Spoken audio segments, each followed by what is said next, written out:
To it.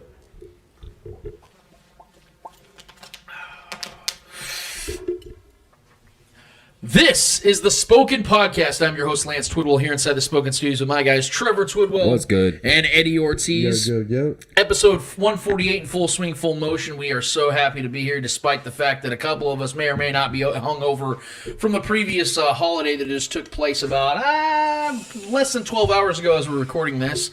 But we want to thank everybody that has been a part of this, not just in 2021, not just in 2020, but also back in 2019 when we started this thing. I can't believe, man, that we're a month away from starting year 3 for this podcast. I mean, the Spoken's been around since December 6th of 2010, but us doing this has been, it's been 3 years, guys. Like, we're literally going into year 3. This is exciting as hell, and we're happy that anybody that's been here for any length of time wants to be a part of this, whether YouTubing, podcasting, or live streaming. We want to thank you for being here with us. We got so much more to talk about, man. Things are really starting to heat up as the temperatures start to freeze down, because this is the most important part, the most pivotal time of the NFL schedule, when these teams are fighting for seeding, fighting for playoff berths, fighting for home field advantage, which we know is something that the Chiefs are going to be very much focused on this week against the Cincinnati Bengals, and we cannot wait to break that game down. We have the Eddie Hour back. It feels like it's been weeks since we've had the Eddie Hour. I don't know if you guys noticed, but we did not have a show last week. It feels very weird because that was the first time we haven't had a show since June of 2019. But nevertheless, I think we all deserved it. I think literally the calendar told us to take a break, because if we wouldn't have had Christmas literally on the day that we normally record our shows, I think we would have managed to have a show on Christmas week. But we took that time. We spent time with our families. We had a really good time, and we hope you guys did the same. Hope everybody's safe and healthy through these weird, strange times that we're still going through. But like I said, man, we got a packed show for you guys. We got the Chiefs-Bengals breakdown. We got the Eddie Hour. We got a lot to get to today, guys. But I want to start from the top and pay homage to somebody that I think definitely deserves it, even though we've heard nothing but praise for him over the last several days, and that's with John Madden.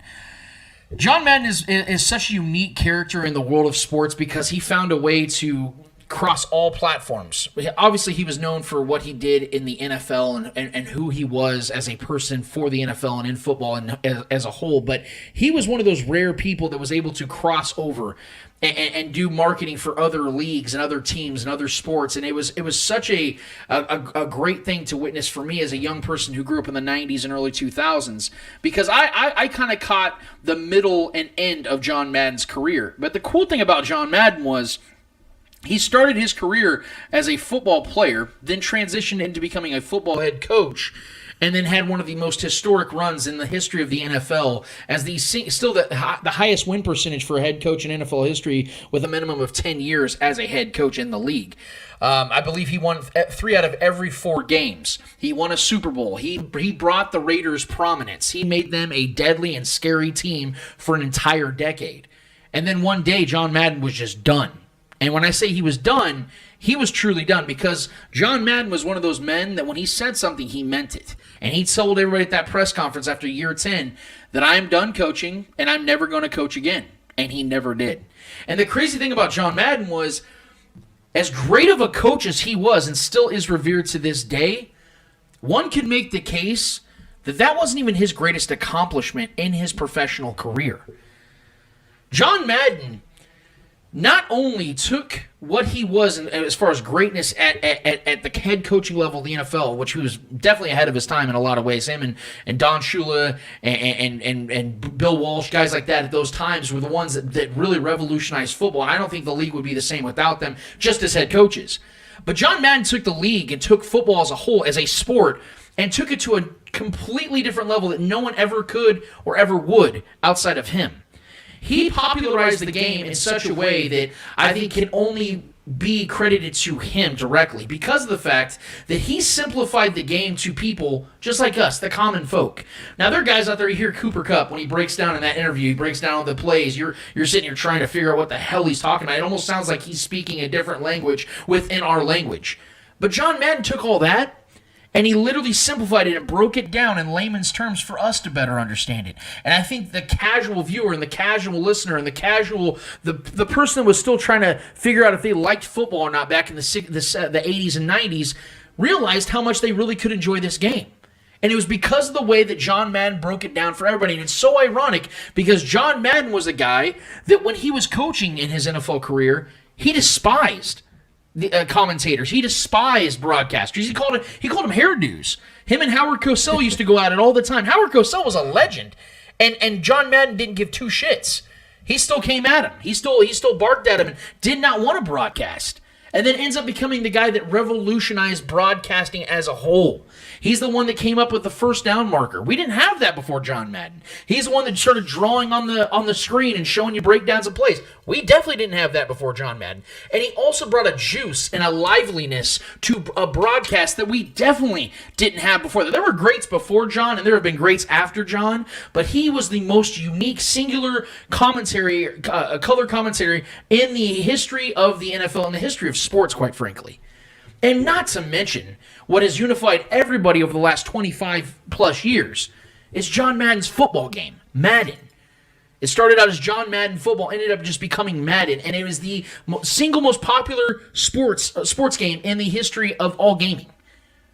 And for him to do what he has done, where at first they were telling him, we just want you to do 7-on-7s in this game and just make it kind of a simulation game. No, he said, I want it 11-on-11. I want real plays in the playbooks. I want this to be as close to the real thing as possible. And it revolutionized gaming.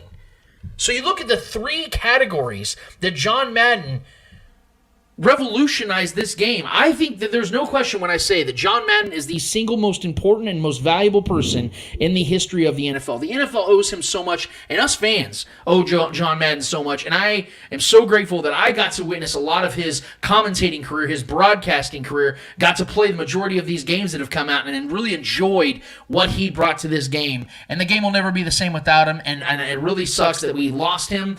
We knew that time was coming. He was an older man. He was 85 years old. But for him to be able to witness the praise that he received in that All Madden documentary, which I highly recommend if you have not watched that yet, you definitely watch it. If you feel like you missed some things in that, some stories that you may have missed in that, I definitely recommend you watch that again. I did, and I absolutely enjoyed it the second time just as much as I did the first time. And John Madden got to witness everybody that loved him, from his family members to his broadcasting crews to Fox and CBS, but also people that he used to coach with and coach for. To see those guys talk about him in such a way and see the praise and the consistency of the love that people had for him, I think it just bodes well, man. It shows just how great of a person he was and how great of an ambassador of football John Madden was for this game. And I am forever grateful, like I said, that I was alive during the time when John Madden was reigning supreme at the NFL level. Trevor, I don't know if you have anything to add to that, but that's what I wanted to start the show off. Yeah, not too much to add to that. I mean, he covered the bases pretty good, man. I mean, I didn't get to finish all the documentary, but from what I watched and from what I know of John Madden throughout his career, like, that's what we knew growing up. You know, that was our entire youth watching football. It was John Madden's voice, playing John Madden's video games, the John Madden memorabilia. I mean, it was just the boom and all the sound effects and all the things that came with him, who he was. He was bigger than life a lot of times, man. He kind of embodied the entire sport and literally changed the sport single-handedly. You know, just a huge personality. From what we saw in the documentary, what we've always heard story-wise, is just a simple, salt of the earth, down to the earth kind of guy. Loved and adored by his family and his peers. He's definitely going to be missed, man. And that documentary definitely was timely. Premiering right before his passing and everything. It was good to see everybody give their good words, pretty much their last words to him on the camera. So that was cool to see. Definitely one of those landmark type of individuals in sports in general. I mean, you can't know sports in general and not know who John Madden is. So, and even outside of the NFL. So,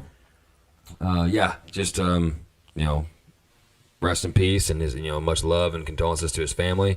I know that guy lived a life, like I posted when I shared it on my page. Like, that guy lived a life more than most ever have and ever will. In a very big way too. So he had a lot of he cherished and carried a lot of great experiences to his grave. Rest in peace, and he will be missed for sure. He will be. And I think he left the game in a really good place, because even at 85 years old, he was still on subcommittees, competition committees with the NFL. Even Eric Shanks, the president and CEO of Fox Sports 1, would call him once every couple of months, and get his advice on how to run a network. We're talking about a guy, once again, that did not even want to get into broadcasting, who was just a coach. This is just a guy that was coaching back in the 70s and 80s and wanted to, just do his thing in football. Ended up becoming a guy that was literally directing CEOs of some of the biggest networks in the world when it comes to Fox and comes to broadcasting as a whole. So that's just incredible. Lived an incredible life, like you said, Trevor, and I just can't echo that enough. And we just wish him and his family and his loved ones all the best in this time, because I know they probably miss that big guy like we all do. But I want to actually transition to something that I know that we're all really excited to talk about. Eddie, I know you're trying to just stay awake over there right now, bro. I know you had yourself a late night. I'm full transparency here. I know New Year's is a big thing for a lot of people. Trevor, I know you went out and you did your thing. Guys, I was in bed by 11 o'clock, and I absolutely enjoyed that. I have no regrets at that at all. So I feel really good and energized. I know my guys over there are trying to pull through, so I'm going to try to maintain the energy here for all of us here. But I think that this is the perfect game to talk about going into today's show to get things really going before the Eddie Hour. I'm ready to get the Eddie Hour going in just a second, but in case you missed it, guys, the Chiefs put an absolute beat down on the Pittsburgh Steelers this last week. Now, I don't think that it was really a shock to anybody, because I think most people knew that the death nail was coming for the Steelers this week. I think everybody kind of knew that, okay, the Chiefs are clicking, the Steelers are on their last limb. TJ Watt is on, he's banged up. He's got multiple cracked ribs, and he's really their only hope of really sustaining a win in this game at Arrowhead, because it was I think the Chiefs were 10-point favorites going into it. And I think by the first or second drive of the game, you kind of knew this one was over. Trevor and I were hanging out with family that day, and it was one of those weird ones where we got to watch the first couple drives, and then we had to drive just a couple miles over to our family's place. And by the time we got back there, Charvarius Ward already picked off Ben Roethlisberger. The Chiefs are going up multiple scores, and then we end up just we're watching the game and we're enjoying it, but we're just kind of chilling and pulling back. And I think that's where the Chiefs have kind of put us now, guys. I think that's now the reality of the Chiefs. I'm not sitting here saying they're not going to have any games that are close, or they're not going to have to work for these next few victories to get to the Super Bowl. What I do think, though, is that the Chiefs have now shown us, guys, that they are, without question, the best team in the NFL. Patrick Mahomes is now comfortable behind that offensive line. They have figured out the cover two. There was a stat that came out that over the last several weeks, Patrick Mahomes' quarterback rating is one of the best, if not the best, in the NFL against the cover two. I think it's since week 12 or 13. I don't know how he can do that if he's broken. Yeah, exactly. That's what I'm confused about. And this is the most enjoyable thing about this, guys, is that now that we're seeing the defense have more games of being great than games of being bad, because it feels like the majority of the season the Chiefs' defense was bad, and then they've had a few good weeks. No, now they have more weeks of being a great football team defensively than they were bad. So I think that we now can sit here and say, with all be very definitive about it, this is a great defense. They are currently 6th overall in total defense, and they've had games of 10 points or fewer, I think 5 of the last 6 games. So this is something, man, that I think that we need to really give some praise to the Chiefs, because I don't think there's a lot to take away from this game, because like I said, I feel that this one was pretty predictable, and we kind of saw this one coming. But my takeaway from this game was the Chiefs utilized this game as a warm-up, and I don't say that arrogantly, a warm-up to see what they can and will be against tougher opponents, and also to lay death to a narrative that was out there about Patrick Mahomes, about how he could not perform at a high level without Travis Kelce, because Travis Kelce is what makes him. They even throw Tyreek Hill in there as well. Well, if you notice, guys, Tyreek Hill was active for this game. But Tyreek Hill played less than 40% of the snaps, had 2 receptions for less than 20 yards, no touchdowns. Travis Kelce didn't suit up for the game because, as we know, he didn't pass COVID protocol. And yet Patrick Mahomes went out there and completed 78% of his passes, 258 yards, 3 touchdowns, 0 turnovers. And it looked easy. And we're not going to sit here and downplay what the Steelers can do on defense, because they can wreck it. They can wreck an offense. They can make an offense's day very long with T.J. Watt's ability to get to the quarterback, with Hayward and guys like that, Minka Fitzpatrick in the backfield, getting out there and putting pressure on quarterbacks. Patrick Mahomes threw multiple touchdowns through Byron Pringle. Clyde Edwards-Helaire got hit by 2 defenders in the backfield, still scored a touchdown. This Chiefs team is showing us just how resilient they can and will be when the pressure comes. And the pressure was on. Because you imagine if that would have been a close game, or if the Chiefs would have somehow found a way to lose that game. But see, even with... Some had us losing. Some people need to get a freaking CAT scan. But you see, the resilience is what I want to focus on when it came to this matchup. Because for the last 2 games now, the Chiefs lost key contributors on both sides of the ball. We know how the Chargers game went. Chiefs had 3 defensive players out, 3 starting players, 3 starter players, and Chris Jones, L'Jarius Sneed, and Willie Gay. Still beat them. Still held the Chargers under 30 points. And then you have this game against the Pittsburgh Steelers where you have Travis Kelce out. That alone is bad in itself, but you don't even have your special teams. Your punter and kicker are out. And this is a game where people are like, hey, man, that could be the deciding factor. Maybe the Chiefs can't, get themselves in field position and score. They need to get a field goal here and there. Field goal kicker misses multiple kicks, a PAT and a regular kick. Chiefs still win by 26 points. I don't think they punted in the game. I think they maybe punted one time. Yeah, one time. Yeah. I apologize, one time.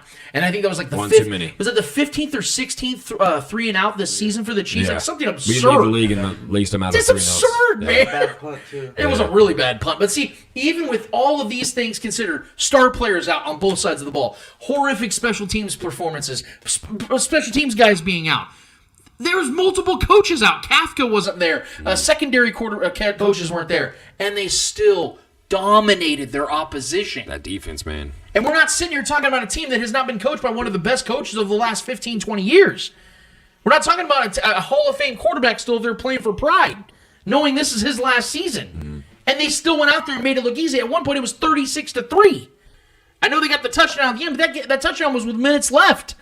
So we have to sit here, guys, and try to hone in our excitement, but we also got to be able to be truthful because we were critical as fuck on this team the first 7 weeks. Talking about they're 3-4, they're done. They may not make the playoffs. What's going on with Patrick Mahomes? Is Andy Reid worst defense in Chiefs history? Who's to blame? Are there problems off the field with Travis Kelce and Patrick Mahomes? There are real theories going on out there. Yeah.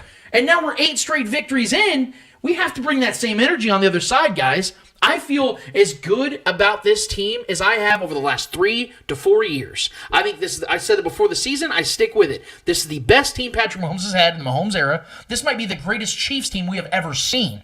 Straight up. Like, when was the last time you saw? Because the thing was always back in the early 2000s. Yeah. Well, the Chiefs can outscore everybody if they can't play defense. And then in the the 2010s with Alex Smith, they had great defenses, but they couldn't score it to everybody. So that really was the hankering on how the Chiefs can win a Super Bowl. And then 2018 comes around. Oh, Patrick Mahomes put up historic numbers. They can't stop anybody. And then what happens in 2019? Oh, you have a great offense and you have a great defense. Oh, you won the Super Bowl. 2020 comes around. Oh, you have the same thing? Oh, but everybody got injured. Can't win the Super Bowl. Still got there. Couldn't win it. And now we look at this team as complete as they have ever been. I don't see a scenario, guys, where the Chiefs don't take this thing. And I don't want to jump ahead because they got multiple weeks left in the regular season. Things can change. But unless there are some things that we just can't foresee, a myriad of injuries, a myriad of COVID scares, a bunch of things break right for everybody else, you're going to have to convince me to not be as excited as I am right now. Because I don't see a scenario where the Chiefs are not holding that Lombardi at the end of the season. Yeah, I mean, as far as full package, I mean, it's definitely us and the Packers are the 2 top teams in my mind right now. The Packers are a very good team too, man. But yeah, as far as that game goes, I mean, it was over pretty much from the start. I think when we all were pretty confident in our defense going into that game with the way Big Ben's been playing, and that's a talented team. They have a lot of good weapons, really good running back, really good receivers. But Big Ben is just, it starts at the top, man. Big Ben just can't get it to them. He can't throw downfield anymore like he used to. He's still accurate, but he doesn't have it in him anymore. He's just done. He's been done for a couple years, Ralph. For being honest, I'm a big fan of him, but it's just he should have let it go a while ago. They would probably be in a better position right now because that is a very good roster on both sides of the ball. So they're a quarterback away from still being a really, really good team in my mind. But yeah, I was very confident even without Travis Kelce going into that game. I was excited. We knew the Steelers were going to try to run the ball. But they have a bad offensive line. Najee Harris is a stud, but I mean, he did pretty good. I mean, some of it was garbage, but some of it was us kind of playing bend don't break, So I mean, it was statistically the game. I think we had. I don't even think we had a penalty in that game. Did we even have a penalty? I think we had maybe 2 or 3 penalties. Maybe it was a low penalty game. It wasn't ugly. It just was over from the start. So. Clyde, that was a great touchdown by Clyde when he took that contact, bounce off, and then still finished the play. That was great to see that. Good to see him power through a play like that because that's kind of been one of my criticisms of his is not necessarily his toughness, but just his ability to finish plays and keep moving forward and not let that first tackler get him. So he took those 2 guys met him up front. He took it, bounced back, and then still finished and got in the end zone. Hopefully he's okay. They're saying he's week to week right now. That's kind of a concern, but I mean, they're still not rolling him out for Sunday. But I mean, can we talk about Derek Gore? I mean, I think this kid is good, man. I think we found something in him, not even just for the season, but maybe for the future. You know, I mean, just he's a young guy. I'm confident in our running backs right now, man. Even with Clyde being out, I know it sucks. We like Clyde. We like the person he is and what he brings to the table, but I'm comfortable with Darrell and Gore right now moving forward. So I was impressed by what I saw from all of our backs. We all know who Darrell Williams is, but overall, man, this game, our defense, I think the game ball goes to our defense as far as just continuing to do what they do and just taking care of business. You know, that could have been a letdown spot where we let Big Ben sneak in a couple ugly touchdowns and make the game closer than it was. No. We buckled down. Ingram did what he did. All that shit talking that was going on with him coming over here and there, Mike Tomlin, whatever, was really happening. He was like, we'd rather have, was it volunteers than hostages? Yeah. That was a strange, yeah. I don't know. I don't really know what happened over there. I think there was just some ego involved, obviously. But I like having the player that has something to prove rather than the coach. So, and he's on the better roster anyways, better team. So he won on that one. But our defense just continues to do what they do, man. And once we knew Chris Jones was back, once we knew everybody was playing for the most part, I mean, missing Nick Bolton, who's been a rotational guy, but one of our best defensive rotational, maybe our best rotational. One of the best rookie. Yeah. One of the best defenders in the league. I think he still leads league in tackle for losses. Yeah, he's incredible. I love that kid. He's the top three. So, I mean, this is just more of the same, man. This week was just more of the same, more confirmation of what we know this team has become since, that losing streak and since that skid that we went on. The best team in football since that, since going on our run here. So, yeah, I mean, we beat a team that we're supposed to beat, which is good to see. We've been doing that all year. We've just struggled against the good teams. So we'll touch on this next game coming up, which is going to be a challenge. But overall, man, there's not much more to add to. I mean, Pringle had his game. Kudos to Pringle. He stepped up at a big moment when Tyreek was tired from the COVID symptoms and Kelsey was out. So we needed a guy to step up, and I think he solidified himself as that second wide receiver in this offense, which we all kind of knew he has been. We thought Josh Gordon might slide in to be that guy. They were trying to get the ball to Josh Gordon. Josh Gordon had a couple opportunities to make some big plays. One was a really good defensive play. They batted the ball down, and then that one I think he just dropped. So, yeah, I mean, overall, man, great performance from the offense and the defense in totality. Patrick just kind of went out there. I think Patrick only had like 7 incompletions. Just went out there and diced up that defense and just had an efficient game. Had that connection with Pringle. It was good to see that. Pringle's dynamic with the ball in his hands after the catch. So if we can have that guy as a third option moving forward, we make him that consistent piece. Even if it's over Josh Gordon, I'm fine with it. I prefer just using Josh Gordon in the red zone, personally, as a get-up-and-get-it guy. So overall, man, the game was great. It was good to see a blowout. It's fun to see those. It's enjoyable. So, yeah, not much more to add to that. I think that touches all of it for the most part. Can I be Marcellus Wiley right now? I mean, you guys touch up on all that stuff about the Chiefs, but this game really didn't tell me much about the Chiefs. Like, we knew the Chiefs were going to go in there and dominate. I think this game told me more about the Steelers than it told me about the Chiefs. Because sure. It was just a bad matchup for the Steelers. The Chiefs were just a way better team. We all knew that. The Chiefs came in there proving that they're the better team between those two. This only proved that the Steelers rely way too much on T.J. Watt. Him being out, the defense is completely shattered. It's there's no defense at all. Yeah. Because we saw it in the first plays where he tried and get to Patrick. There was a little bit of that pressure, but after that, Mahomes just had plenty of time on the pocket. I guess the biggest takeaway I took from this game was Patrick Mahomes and being patient and being in the pocket, not panicking and leaving the pocket. He actually stayed up. There was a play that he stayed, about 9-10 seconds in the pocket. Patrick Mahomes having that much patience and then dicing up the ball to, Pringle, yeah. And it was amazing. Running to his left and throwing it to his right. Yeah, and a lot of people were saying, you can't have that much time in the pocket and not find somebody, and then you're gonna find somebody's gonna get open. You're not gonna be able to hold them for 9 seconds. Yeah. So somebody's gonna, and Patrick Mahomes having that patience. That's where I think the Chiefs are being more deadly with them being more patient, being more conservative type of football.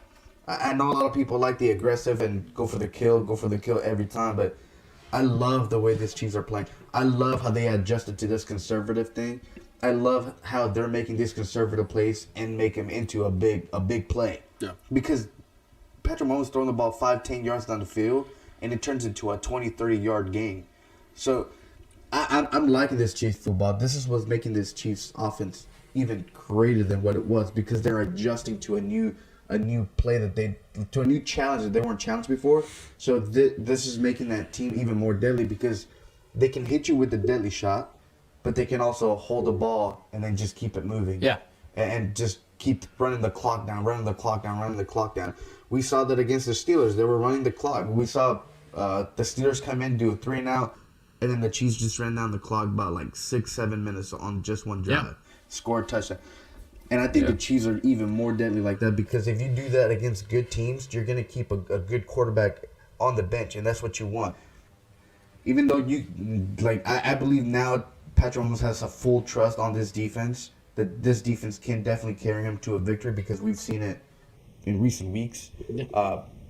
So I think this is helping Patrick Mahomes and being more patient, being more just conservative with the ball, just not trying to force throws anywhere, not forcing throws with Tyreek anymore. This past week proved to us that Patrick Mahomes can now use different weapons and not just focus on Travis Kelce or Tyreek Hill. We've been using the running backs more Yeah, too. Exactly. We're using Frank Gore as a receiver back. Same Darrell Williams. He's used more as a power running back, and I like to see that. Clyde just being used all over the field, which is amazing. So this team can only get better, and it's gonna get better. And like Trevor said, I think the Chiefs and the Packers are the two best teams in the NFL. I think they're both hand to hand. I think level of quarterback and their defense is what's bringing them level to level. Mm-hmm. So it's really hard for me to pick who's better as to like the Packers are better or the Chiefs.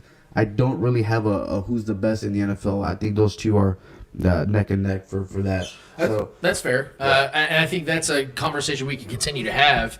And I definitely want to continue to have that conversation. Where I want to build off of what you said and a couple things you said that I very much agreed with was the fact that I think that the ultimate takeaway was Patrick Mahomes and trusting his offensive line and more so trusting his defense. To your point, we talked about early in the season how it looked like he was just trying to press because he felt like, shit, this is 2018 all over again. My defense can't stop nothing for shit. It's historically bad. I'm going to have to score a touch on every throw. And he started turning the ball over. You're seeing him, like you said, he's really taking what the defense is giving him. And also, I know what you're saying about the more conservative approach, and I do agree with that. It looks more conservative, but I also sense an aggressiveness in the conservation, if that makes sense, because what I see in the Chiefs is they're not now looking for Patrick to hit the receiver 40 yards downfield as much. What they're doing now is they're saying, okay, let's get the ball out quick, and let's let McColl and Tyreek and Pringle and Travis Kelce use their feet. Let's get these guys out quick, get the ball in their hands, and let them create, not put the onus on Patrick trying to play backyard football all the time. Now, those plays are going to come because that Byron Pringle touchdown in the back of the end zone was that backyard football where Patrick's just kind of dancing around and waiting in the pocket, seeing, and it's right in the back end zone perfectly to Pringle. I think that was maybe the best Patrick Mahomes we've seen all season, even though statistically it wasn't his best game of the season. And that is a good secondary he was playing against, too. Exactly. That's been a good secondary all year. And he was dicing them at will. And that's why, as much as I want to agree with you, Trevor, about this game telling you about the defense, listen, when you're going against Pittsburgh's offense with Ben Roethlisberger and that horrific run game, you better look that good. So I'm not sitting here taking nothing from the defense. They played great. They did. Yeah, no. But they better do that. What my main point was I'm just saying, because as Chiefs fans, we know this, man. Right. We've had games where our defense has been good. We've had good defenses in the back of the day, with Derrick Johnson, Tom Holly, and Eric Berry. Those were solid. Yes. But we had letdown spots. Those were top 10 defenses. Where bad teams with bad offenses will go out there and put it on us sometimes. It's like, are you freaking? So this was like a perfect situation where, because like I said, there are good offensive weapons on that Pittsburgh team. Yeah. So there could have been a moment where Deontay Johnson beats us deep, or Najee Harris breaks one off, and they put up more points. But our defense just went out there and just laid the wood again and took care of business. I just wouldn't put that on Big Ben and making those plays against our defense. There was no way I saw Big Ben just going out there and fucking making our defense look. I definitely agree with you that this game told me more about the Steelers. But what I will say, though, is my ultimate takeaway has to be with Patrick Mahomes because, like I said earlier, there was a narrative that was murdered in this game. because Yeah. everyone just assumes, oh, well, he's that great because of his weapons. Well, neither one of those weapons were effective at all. One didn't even play, and he goes out there and has a masterful performance against what the strength of the Steelers is, their defense. And he went out there and absolutely obliterated them quickly. And why that's so important, it isn't just because of the fact they have a big game coming up in Cincinnati this week, 6-7 days afterward. It's the push going into the playoffs. We got to remember, guys, and everyone talks about when it comes to like LeBron and these other guys that have had so much playoff success, is all the excess amount of football or basketball in those cases that they've had to play. It tacks on their bodies. So if the Chiefs can get out of games like that quicker, where Patrick Mahomes, because as great as Patrick was, we forget he didn't play all 4 quarters. Like, he was that great quick. Yeah, so he he came only in had and to fumbled play. 3 Yeah, he straight did not snaps. play the fourth quarter. So that's what I'm saying. Like, that gives him excess amount of rest. That gives the offensive line more rest. That gives the great defense that the Chiefs have been playing more rest. You have backups playing in these fourth quarters to where they can have that energy in the playoffs. Travis Kelce has essentially had a week and a half off of football, and he's not a young spring chicken anymore. He's still great. He's still the best tight end in football, but he's in his 30s, and that takes a toll on you as a skill position player. And I think that Travis Kelce having that rest gets an opportunity to be huge in the Cincinnati game, gets to be huge if the Chiefs have to play in that Week 18 game against the Broncos where it actually matters, if it even does. Into the playoffs, obviously. You get all this extra rest for a team that's been to at least the AFC Championship over the last 3 years. That you can't put a price tag on that, man, because you got to be able to have rest. We had this conversation a couple days ago with somebody that was over here at the house about the fact that we were talking about how, the Chiefs, how do they put it? They said it in a way that I had to say, like, okay, so the Chiefs have played so much football that you think that you're almost like your body can't take it, where you've had so much success that you almost feel like it's better to have days off or have a down season. But the Chiefs are in such a run right now where they feel like they have no choice but to keep playing these guys, and most times guys break down. Well, when you get breaks like this late in the season, late in games like the Steelers, you have the ability to catch that second wind. And I think that the Chiefs are capitalizing on that right now because of the fact that now we're looking at an opportunity, guys. If the Titans lose this game to the Miami Dolphins, who also are on a 7-game winning streak themselves, you're talking about the Chiefs being able to rest Week 18 and then walk right into the playoffs with home field advantage, feeling as good as they felt all season long. Yeah. That'll be a 3-week off. With the bye week included. Yeah. The thing about it is I always talk about how I would rather have rest than worry about rust than having guys injured. Yeah. That's what I was trying to say, is that you have people like, well, wouldn't you want to have your players playing every week? And in Madden, yes. In Madden football, yes, you want your guys out there every single week because it's a freaking video game. Mm-hmm. But when we're talking about real human beings here, I would rather the Chiefs go into a playoff game looking a little rusty and looking like they're trying to get their wheels back on than to not have the wheels. Because if you have an injured player that's a key contributor because you had to play that Week 18 game as opposed to resting guys because you already have the 1 seed locked up, why in the world wouldn't you go down that route? I would much rather you have rested stars than to have stars inactive. That's the way I see it, and that's why I wanted to, hopefully, that's why I'm really okay with the Chiefs having the game they had against the Steelers and potentially putting the nail in the coffin in this Week 17 game against the Bengals. Now, there is a theory I wanted to bring up before we get to the Eddie Hour, because I think it's something that we really got to address here, man, and we've seen it all week long. I know Chiefs fans are super defensive. I am definitely one of them. When I see a national talking head say something really lazy and dishonest, you guys know that gets my ears pinned up, and I get really upset, and I quote tweet it, and I go at him, and I throw stats and facts at him. And sometimes I probably do. I probably do it more than I probably should. And I know there's a lot of other Chiefs fans like that. But this week's been rough, man. It's been really rough, and I don't want to get into the Bengals Chiefs breakdown just yet because we got that coming up. But I think there's something we need to address here. I think we need to understand and realize, guys, that Patrick Mahomes is now the most polarizing figure in sports. In American sports, I should say, because I know Messi and Ronaldo and guys like that take over the international aspect of things. But I truly believe Patrick Mahomes is now at that level. And why do I say that? Every single week now, since the Chiefs have gotten their way back into the, to what we know them to be, what are we hearing on these talk shows? It isn't about, hey, do you think Joe Burrow's as good as Tom Brady now? Yeah. No one's saying that. No one's sitting here comparing anybody to Tom Brady anymore. Who are they comparing him to each and every week? Patrick Mahomes. Oh, did Justin Herbert take over the AFC West and the AFC maybe as the best quarterback? Yep. Colin Cowherd's saying it. All these other guys are saying it. Who would you rather have? Joe Burrow had a 525-yard game against the 4th and 5th string cornerbacks for the Ravens last week. Who would you rather have for the next 10 years? Yeah, who would you rather have for the next 5 years? Joe Burrow, Patrick Mahomes. No one's talking about Aaron Rodgers. No one's talking about Russell Wilson. No one's talking about these comparisons to any other quarterback. Why is that? Because everybody knows who the top dog really is. Yeah, heavy as the crown. You think you're being clever here by trying to dismantle, downplay, or discredit what Patrick Mahomes does or has done and continues to do. But what you're really doing is telling me what I already know. That you guys know the same thing I do. That he is the best to do it in the business right now and maybe ever. There's only one guy that everybody gets compared to.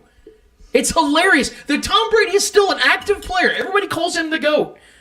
He's an active player who's leading the league in yards and touchdowns, and everybody's comparing everybody to somebody else. Yeah. That has to suck. I love it, man. I look It's at amazing. it as a compliment because wouldn't you rather have the quarterback that everyone's trying to compare to or trying to like eventually leapfrog who's better than you? Or would you rather be the team that has the quarterback wherever like there's fighting to be that next you? Right. We have the quarterback that everyone's fighting to be now, and I mean I couldn't be more happier to be in that position honestly than as a Chiefs fan. Like we've been waiting for this moment our whole entire lives. You know we've had that. I mean no offense to Trent Green, but we had a better than average quarterback Trent Green. We've had the Alex Smiths. We've had all these guys, the Rich Gannons, the retreads, all these guys. We've gone through the ringer with all these different characters and bodies, and it's just been. Now we're there. Do you guys see the? I don't know if you guys saw the stat I posted on Twitter. By the way, you can follow me at the bottom of the screen right there. But I put out a stat this week, guys, that the seasons in which a quarterback for the Chiefs in Chiefs history has had at least 4,000 yards and 25 plus touchdowns. Going into the Mahomes era, there had only been 3 times that a Chiefs quarterback's done that. It was Elvis Grue back in 2000, Trent Green in 2004, and Alex Smith in 2017. Patrick Mahomes has done it every single season of his career. He's done that 4 times to everyone else in the history of the Chiefs to 3.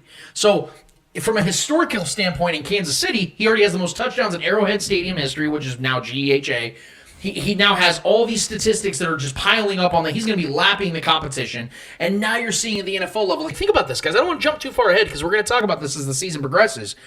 The Chiefs have the opportunity to host a 4th consecutive AFC championship. No one ever in the history of the NFL done it 3 times in a row. Right. Now the Chiefs are going to start continuing. It's just like the Travis Kelce comparison, where he has all the 1,000-yard seasons in a row. And he's just lapping his competition. Look what the Chiefs are doing as a whole. Patrick Mahomes has never had a season where he has not hosted the AFC Championship in his career. And it looks like that's going to happen again. That's his lowlights. So, of course, people are comparing him. And it's just so funny, though. The narrative isn't about, well, Burrow's really getting there, but, man, he's not there yet because, obviously, of all the accomplishments Patrick Mahomes has done, all the numbers he's put up. No. Now the conversation is, I'd take Joe Burrow. Because why?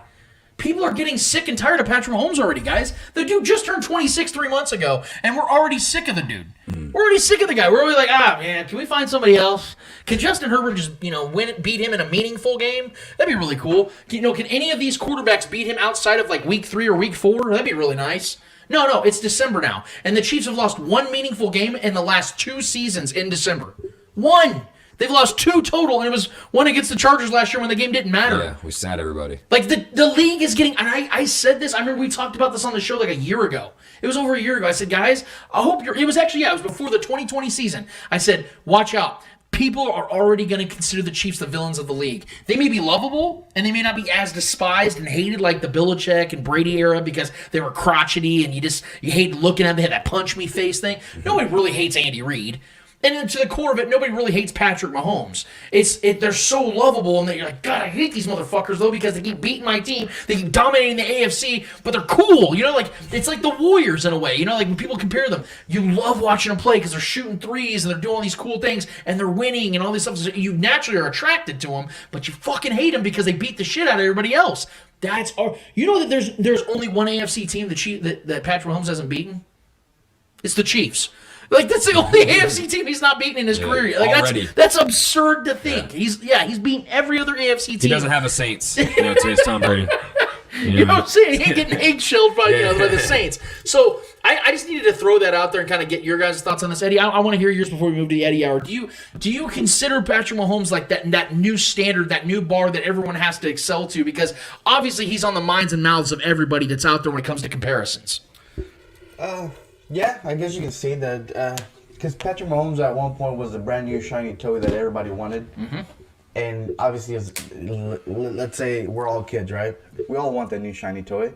So we're all praising this new toy. We want to play with it and everything. A couple years down the road, that toy starts getting a little old. Mm-hmm. and then a brand new version of that same toy comes out, you're going to want that newer version. This one's still great, still works, it's still in great condition. But the new toy is just shiny and it's new and you want it. So obviously you're going to compare the two. It's like, okay, what do I want? Do I want something that's already, that I know what's going to give me, that's great? Or do I want something that's brand new, which can maybe give me more or give me the same of what the old one was, but still new? Yeah. So, yeah, I guess, yeah, Patrick Mahomes to the level to where everybody's trying to compare every quarterback that comes into the league into him, especially if they have the same kind of play style or if they're like a scrambler or stuff like that. They're immediately going to go into Patrick Mahomes. If that quarterback coming into the league has an arm, they're going to go straight into Patrick Mahomes because Patrick Mahomes has everything. So, yeah, I think he's the top of the top right now as to who they want to compare. They know what's going to get clicks. They know Patrick Mahomes' name is going to get clicks regardless of what. So they're going to use Patrick Mahomes as clickbait for anything. I love it, too, the comparison about the new shiny toy. It's like, yeah, this one's newer and maybe a little shinier right now, but its battery dies in December. Whereas the one before still got the Duracell going, just doing its thing, so. Or is that the Energizer Bunny? I said Duracell. Energizer. Patrick's over here on that ass. Just Still here. You know what I'm saying? So I definitely agree, Eddie. I think that there's a concept to the media about, we got to make sure that we're staying, fresh and staying up to date with these new guys. We have Skip out here saying that he doesn't think Patrick Mahomes has the confidence to match throws with Joe Burrow, who he did say was the new young gun of the NFL. And look, I hate these conversations sometimes because I feel like we have to sit here and downplay other quarterbacks. This is like the whole Kobe versus LeBron thing, where I have to sit here and try to make it sound like Kobe wasn't a great player. No, he was. One of the greatest to ever live. But he's not as great of a player as LeBron James. And so you feel like you have to have these ugly, muddied up conversations about Joe Burrow. Oh, Joe Burrow, but he doesn't do this, and he doesn't do this. And it just gets so ridiculous. I almost hate the comparison sometimes because I feel that so many of them are premature. I feel that so many of these comparisons get so premature because we have to find that rival for Patrick Mahomes. We have to find that storyline because I think for the last 20 years, we were so spoiled. Every single year, what was it? Manning versus Brady. Or Eli Manning versus Brady. We always have these cool storylines. Patrick Mahomes has made the league boring in a sense. Because we have these other great quarterbacks and these other teams that look promising, and he just dismantles them. He has a winning record against every single quarterback outside of, randomly, Ryan Tannehill, who they're tied up right now, I think 2-2. Yeah. So it's a really weird situation we have going here where all these top-tier quarterbacks, well, he hasn't played Joe Burrow yet, but I'm saying, with all the guys he's already faced, Josh Allen has a winning record against, Lamar Jackson has a winning record against, Deshaun Watson has a winning record against, I was going to say, just wait till Deshaun Watson gets back. What the storyline's going to be is, he's back. Is he going to be a threat?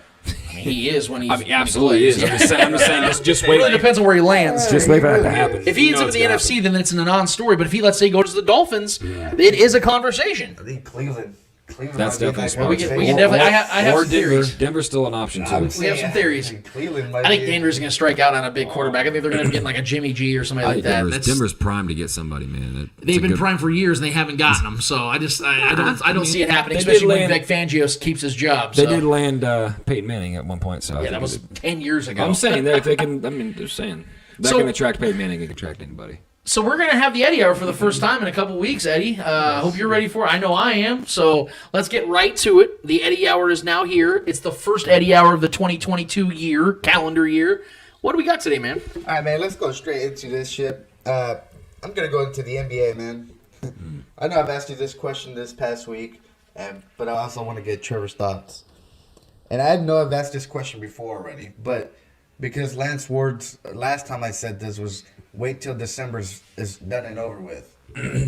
So now that December's now passed, we are in January of 2022. Are you more worried about the Lakers than you were last time I asked you this question? Yes, I'm more worried.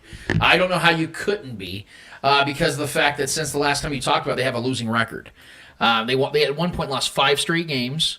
And even the part that was worrying me, but it's almost like a double-edged sword here that I can use this as, because on one side I'm very worried because LeBron James is having one of his best seasons of his career. Literally having one outside of missing a few games, he's having statistically one of the greatest seasons of his career, and they were still losing games.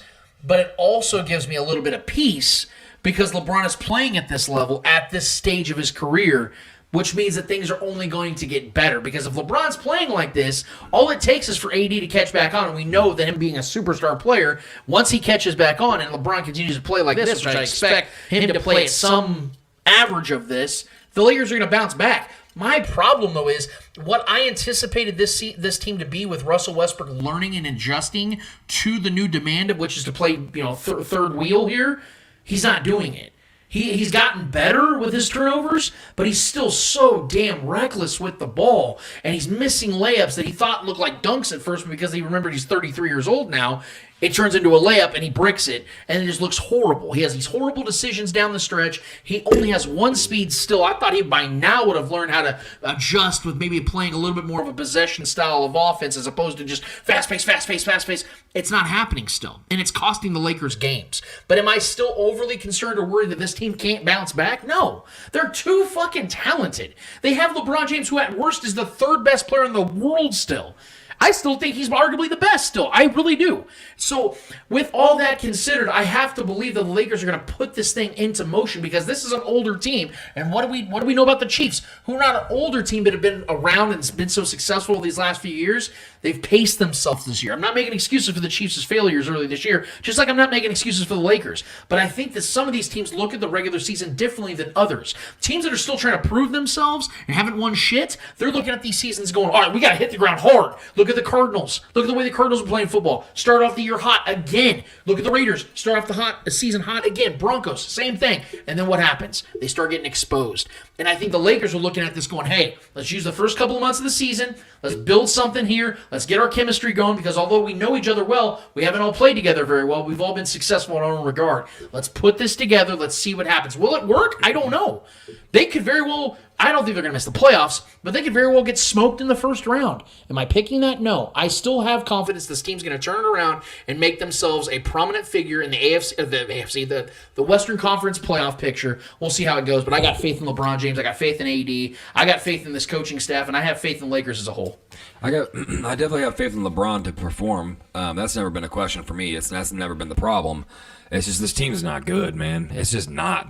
They're terrible defensively, which has been their core strength since LeBron's been there. They built that team on defense, and that's what honestly helped them win that championship a couple years ago. Yes. So that's what helped them get through that bubble championship. And then AD was incredible defensively, and that's the biggest key in the cog of their failure right now is AD. I don't really know. He's got to be the guy for the most. I mean, LeBron's been the guy. But LeBron's been having to play hero ball half the time, or 90% of the time. For being honest, he's been putting up his numbers, been getting his numbers, but this hasn't been translating to wins because he's been having to try to carry everyone and do everything. And AD just hasn't been himself all year. He just really hasn't. And Russ has just been kind of a free floating, free safety type guy who hasn't been playing good defense at all. He's been honestly a defensive liability a lot of times when I've watched. Yeah. He's just kind of like ball watching. He just doesn't. I just don't like the addition of Russ. I like Russ as a player, as an individual, as an athlete. He's a freak, but I just don't think he fits this team. I was kind of leery of the signing. I didn't like it too much. I wanted them to go get like a pure scorer more. He's just not that. They need points if they're going to combat that terrible defense. Yeah. So they're a team that's bad defense and they can't score with the best of them. That's a bad combination for a team that's trying to make the playoffs and or winning in the playoffs. I have zero confidence in this team in the playoffs. And I'm the biggest LeBron fan you'll find. But LeBron's not enough for this team. He's just not. If this team gets in the playoffs and AD's continuing to play the way he is, Russ is still trying to find who he is in this team, and the rotations are bad. Guys are still banged up. Trevor Ariza hasn't never even sniffed the court yet. Like all these, I'm talking about Trevor Ariza. 37-year-old Trevor Ariza. Yeah, there's guys that are supposed to be rotational guys. They can't even get them out there. Sign Jared Dudley today. Like, I don't know. Like, it's just, this team is just not good, man. It's just not a good team. I don't believe in this team right now in the playoffs. If they get there, this is definitely a team. And I know we spoke about this a few months ago before the season started and everything. I was confident in them just because of who's on this team. I like Vogel as a coach, but I have questions about him right now with the rotations and this. And he's known for good defensive teams. He likes bigs. And Yeah. But I'm just saying, like, no one's really performing. The pacing themselves could be a thing too, but I'm not really buying that because they have to win. to get in the playoffs, and they're a sub 500 team right now. And they have won 2 of their last 3 games. They Sure. lost to the Grizzlies the other night. But like I said, what's giving me confidence, what continues to give me confidence, is the fact that now we are seeing LeBron James peaking and doing what he's doing. I have And all the confidence in the world in LeBron. And when was the last time we saw a LeBron James team to where he was playing at his best that they didn't elevate eventually? Even that 2018 Cavs team, I can't believe that team made the finals. Yeah. Like you go look at that. That was the roster. greatest LeBron ever. That was the greatest version of LeBron we've ever seen. Yeah, incredible. better than 2013 Miami Heat LeBron. He like 3 or 4 game winners in that postseason run. He scored the most points in playoff history. It was wild. And so, he owns the first, second, and third, by the way, for a single playoff run. But nevertheless, Either non-scorer. way. But anyway, either way, you're talking about a guy that I think that always finds a way to elevate his teams. And for me, I feel confident because this team is full and littered with veterans. Yeah. Guys that know They're how slow, to get... man. They are They're slow. and they're And old. I do think there's going to be a trade that happens, though. I think that there's a They've got to get some youth. Jeremiah Grant, I think that you're going to see maybe a potential trade with him. There's a lot of snares and there's a lot of steam building up, and I think they wanted him this offseason. Miles Turner could be a guy. Yeah, too. there's Indiana Pacers look out for that team as well. They're looking to dump off a couple guys as well. So I think that Jeremiah Grant is the guy that the Lakers really want because of his size, his shooting ability, and he can play some defense. He's not a great defender, but he's a decent defender. Yeah. Good enough is what I'm saying. 6'9", 6'10". I just don't think Russ is working in this team. Nah, I don't think so I either. don't. And I think they need to ship him off for something. Try to get a Karis LeVert. I just don't know if they can do it with that contract. They need a I hype. don't think no team will take that. And he's getting what, $40 million? Like 33-year-old guy that can't shoot. That's why horrific defender. I really wanted them to go off to get DeRozan this time. I know DeRozan. He was too valuable. Yeah, that would have been a great addition to this team. But yeah, they got to figure it out, man. They got to figure it out point blank. Period. Like they've got to figure it out, and typically LeBron James led teams do figure it out. As far as I don't expect them to miss the playoffs by any means. Yeah. But if we're at like the All-Star break and they're like 500, yeah, be very concerned. I don't think they're going to be though. I think they're going to be about 8-9 games over 500. I've watched a lot of Lakers basketball this year, man. They just can't keep leads. Yeah. They keep trading leads with bad teams like the Rockets and Grizzlies. They don't even have John Morant. Like that's just no. If they meet the Grizzlies in the playoffs round 1, I'm nervous. Yeah, and that's without John Morant, dude. Like that's. I know they just blew out the Blazers, but the Blazers might be even maybe the worst defense in the league. So that's not saying much. Good offensive team, but I think they're still without a couple guys. I don't know, man. Like, this team is just. I'm not confident right now. The way I feel, definitely not confident in the Lakers. And if you have the Lakers, let's say, go as an 8th, 7th seed, you got to fucking worry about facing the worst or the Suns first round. Right. That's tough. You don't want to do that first round if you're the Lakers. Yeah, LeBron's been to the finals as the 5 seed before. I think he can do it again. I really do. Here's the thing, man. The Warriors are really fun, and again, they're an exciting team. The Suns are the team that worry me the most because they've already beaten the Lakers. Yeah, they have that mental advantage. But again, we're talking about a team led by LeBron, man. I hate to simplify it, oversimplify it here, but I'm just if they're healthy, let's say the Lakers are healthy in a playoff series, LeBron playing like this, I would pick them over any team in the West. I'm dead serious. AD steps it up. I'm dead serious. If they're healthy, AD's got a guy that gets going though. If AD's healthy, LeBron's playing like this, I would pick them over any team in the West. I'm dead serious.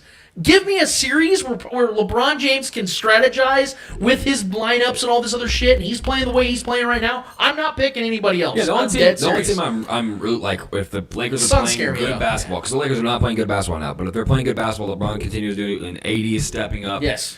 The only team I am really worried about is the Suns because they want to have beat them, and that's a good team, and great defensive team. If AD's averaging like 24-10 or 24-11, they're not losing a series. Yeah. With LeBron playing 28-9-7 right now and 55% shooting over the last 10 games. And AD is a guy that can go toe to toe with. That's what I'm saying, man. That's what I'm saying. That's the reason they lost that series last year against the Suns because AD went down with was it a groin injury or whatever it was? He got sidelined. They had no shot. AD would be a terrible matchup for the Warriors if they met up because they have Looney. Who's going to go in there and try to D up 80? No, stop it. That would be a bad matchup. Series, well, then you'd have to figure out a way to stop Steph. You can't. We'll get there. We'll get there.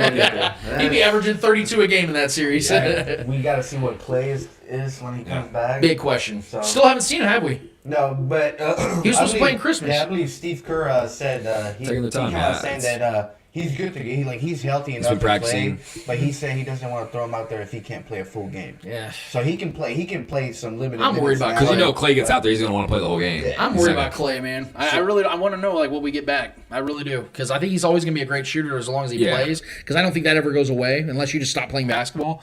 But his defense, that's what makes Clay so great is his defense. People don't realize he's one of the best perimeter defenders we've had over the last 10 years. For sure. And if he can't go laterally, left to right, east to west, I don't know how great of a player Klay Thompson will be. He'll always be a great shooter, but he'll be more of like a 36, 37-year-old Ray Allen where he's just out there to shoot threes. I'm worried about that, man. I really am. He's in his 30s now. It's not like Klay's 25 years old and he can just work his body back. He's in his 30s now, so... Not everyone ages like LeBron James, man. That's why he's so special. He's 37 years old now, and he's still arguably the best player in the world. That isn't the reality for everybody. And Klay doesn't train like LeBron James does. We know this. He's a partier. He likes to drink beer. He likes to do things. He's a partier. I don't know how his body's going to age, man. We'll see. I'm excited to find out, though. All right. NBA's better with him. Let's go to the college football. Is Alabama the best college football program of all time? I don't know how you disagree with it. I mean, historically, it's arguable. You have your USCs, you have your Nebraskas, you have your Miamis, you have your Notre Dames, but I'm probably going to say yes, just because of the sustained longevity of success they've had with Nick Saban. Yeah. This is now his 14th year, it's pure dominance, man. 14th, 15th year there, and they've won 5 national championships. Probably going to win another one. I think you have to probably maybe it's just victim of the moment right now or whatever, revisionist history, all this other shit. I mean, when you sustain this long of a success at one school and they've won as many national championships as they have, it's hard for me to disagree. And what they did against a great Cincinnati team last night, that Cincinnati team was great. They didn't have a single loss all season. And common opponents, they were beating other teams like Alabama was. And Alabama wasn't great last night. But they won by double digits. Think about that. That was probably like a C game for Alabama, like a C, and they won by was it 27-6? Yeah. Yeah, they won by 19, 20 points. So I'm gonna have to go with you. I'm gonna say yes. Michigan's on its way. You know what I mean? They got smoked. They got smoked. No, yeah. 36-11. They got so fucking outplayed yesterday. Bro. They got murked. I mean it's. Yeah, it's Alabama for me. It's a yes. It's not even close, really, for me. I did pick Georgia to win the national championship, though. That's not a bad pick. And it might happen. Yeah. It might happen. It might happen, motherfuckers. It's a rematch of when Tua was there, right? Yeah. When Tua came in second. Second quarter or some shit? Georgia beat Baker the round before, and then they got... Wasn't that Tua's Heisman year? Yeah. No, Tua won the Heisman the next year. Because he came in for Jalen Hurts. Yeah. Because Jalen was Alabama playing like ass. That's right. Alabama wasn't playing shit. And then that was incredible, bro. Tua was a freshman that year. Yep. Yeah. They threw him out there, and then he just fucking threw that beautiful touchdown. Feels like an eternity ago, because that's back when Jalen Hurts had the long, like, Lennox Lewis hairdo. Remember that? Yeah. Oh, yeah. It's so weird. It's so long ago, man. Like, it's crazy. Both those guys are starting the NFL right now. Jalen Hurts is like 5 months younger than Patrick Mahomes. Yeah. Isn't that weird to think? Like, he feels like his career just got started, and he's already in his mid-20s. Like, he played in college forever, man. Yeah. He was a great college player, man. He was fun to watch. He got much better to OU. He got much better to OU. For sure. Yeah. As a thrower of the football, for sure. Yeah. All right, then. Let's go to the NFL. Is Big Ben done playing football after this season? And is he Hall of Fame worthy quarterback? First part, God, I fucking hope so. Because Ben's supposedly going to announce his retirement at the end of the season, and it's really sad to see somebody announce their retirement 3 years after their body announced their 3 retirement. years late, buddy. I mean, his body has been like, give up, Ben! It's like Andre, let me in! Like, he was like, He's let me like in the Hall of shooting Fame. shots into his legs. Yeah, No, I like, can do this. It's honestly sad to watch. It's kind of funny. He looks like a corpse out there with a helmet. It's like Uncle Bernie out there, like, trying to throw the football. It's so bad to watch. Weekend It's at Ben's. so ugly. Yeah, Weekend at Ben's, yeah. And it's just, I really hope this is the end, because, my God, his body's been shot for a couple of years at least, and there is no question he's making the Hall of Fame. He's top 10, I think, in every stat.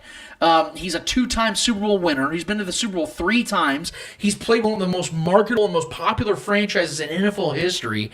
He added so much to their lore. Yeah. I mean, the Steelers were already an historic franchise. Imagine like taking that on as a young player. Like, oh shit, this is Terry Bradshaw and Chuck Noll and all these other great Bill Cowers and the Steel Curtain and all these other great players that throughout these years, and I helped bring them 2 more Super Bowls. Mm-hmm. Like, if Eli Manning's going to make the Super Bowl or the Hall of Fame, Ben Roethlisberger better make it, because in a lot of ways, Ben Roethlisberger was the better quarterback. In fact, Eli won just as many championships and all that stuff, but you can make the case Phillip Rivers is better than Eli, Ben Roethlisberger is better than Eli. Like, it's funny. He's the one that didn't win any Super Bowls. He's probably the best of the 3. Yes. Yeah, he is. Ben, I think all 3 of those guys should be in the Hall of Fame and will make the Hall of Fame. That's one of the greatest quarterback classes in the history of the NFL, the 04 class. I think that's one of the greatest classes we've ever seen. Yeah, it feels like 3 years now we've been watching Big Ben storylines coming across, later in the year. Is this the last game in Pittsburgh? He has COVID. It's He's wearing a walking bro, it's like 3 straight years we've been dealing with those storylines. It's like, bro, give it up. Like, we get it. I think he's such a drama queen, man. I He love wouldn't big. even definitively say it. Yeah. He's like, I'm not saying He's this. super Yeah. petty. It's like, Yeah, he's motherfucker, super just petty, say it. bro. He's super petty. He's super dramatic. Just He's a drama queen. say it. I love Big Ben though. I love his pettiness. I always liked him as a person. I've always enjoyed him, man. I've never gotten to be able to like him, especially after I all the- like him. I don't know. I like guys that don't really give a shit. He's kind of like one of those guys that doesn't like. He plays He into has a lot. punch me face really bad. For sure. Punch me face. He's got a strange past early in his years, but like he's never been like an elite quarterback. He's never been like a great talent. He's always been like a really big guy that can extend plays and has really good intangibles. He looks like a guy though that like wears a mask of Ben Roethlisberger, like a Halloween mask. Bro, and it's, like, stop kinda hating on the stuck man's to him. face. He kind of just looks like it's stuck to him. Like, hey, I'm just wearing this mask all the time, and now I'm Ben Roethlisberger. Well, it's like Kirk Cousins got maybe the best punch face of all time in NFL history, but the dude puts up numbers anyways. Kirk Cousins gonna hold an L this week by sitting on the bench. For sure. Yeah. But I mean, listen, I do believe that Big Ben is a Hall of Famer in my mind. I do. He's he's Iron Man, bro. The guy played through so many injuries, he was early success in his career, found a way to get another Super Bowl later in his career, has been a part of some really great teams defensively and offensively. He's put up really good numbers in his career too, man. So, I enjoyed it. I enjoyed him as a football fan. I think you gotta love what you watch in the prime years of Big Ben. He embodied that grit. And just that, go find a way and that will to win type of player. And I love guys like that. I love those tough big guys like that. It's kind of an old school player. I think he's definitely done after this season. And I definitely think he's going to be a Hall of Famer. Next question. Is Jonathan Taylor in the MVP conversation? Oh, 100%. Jonathan Taylor has been the best running back in football this year. Yeah. He has literally carried that offense to one of the better teams in football. Carson, I want to say something just as a side note. I want to take nothing from Jonathan Taylor, then I'm going to move on and continue my take on Jonathan Taylor. Carson Wentz hasn't been nearly as bad as people think he has been this year. Oh, no. Has he had some bad games? Yes. This is a big bounce back year for him. Carson Wentz is going to have 4,000 yards this year. He's got 25 touchdowns and 6 interceptions.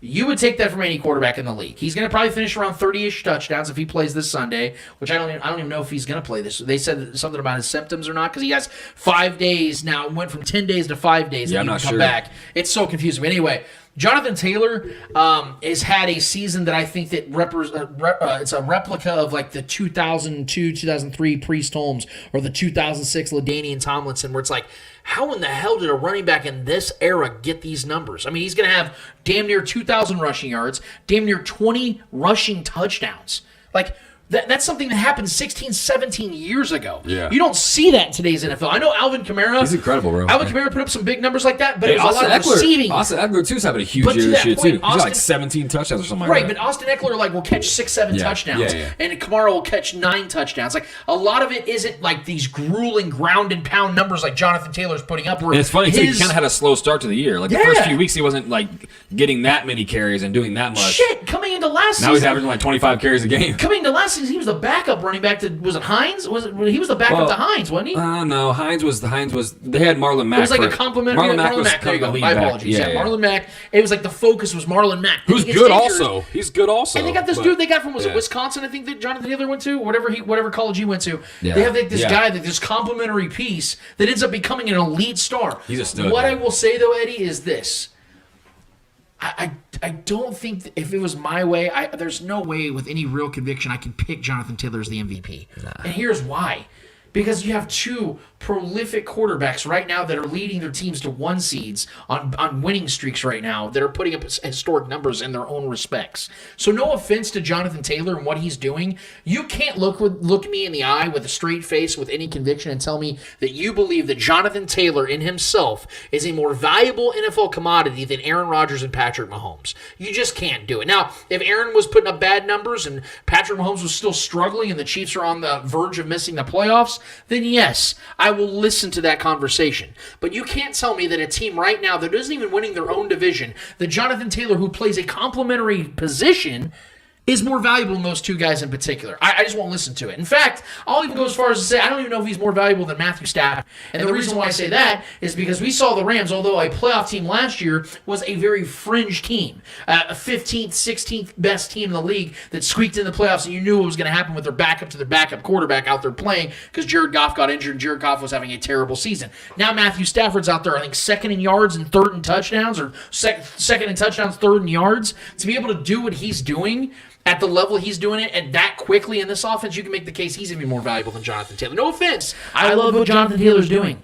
But again, he plays the running back position. Just like wide receivers, as great as Cooper Kupp has been. There's no way in hell I pick him to be the MVP. Yeah. Offensive player of the year, things like that, sure. I give him that. I think the NFL should go with the most outstanding player award. They need to change that. They need to have like a most outstanding player. They need to do things like that, not MVP, because Jonathan Taylor is not more valuable than Aaron Like if Rodgers. someone has like a record, like Yes. if a skill player has a record, if Travis Kelce has like a fifth straight most outstanding player. That definitely should be an award. But running backs just not. I don't think running backs are ever going to win an MVP again. I think this is such a quarterback-driven league.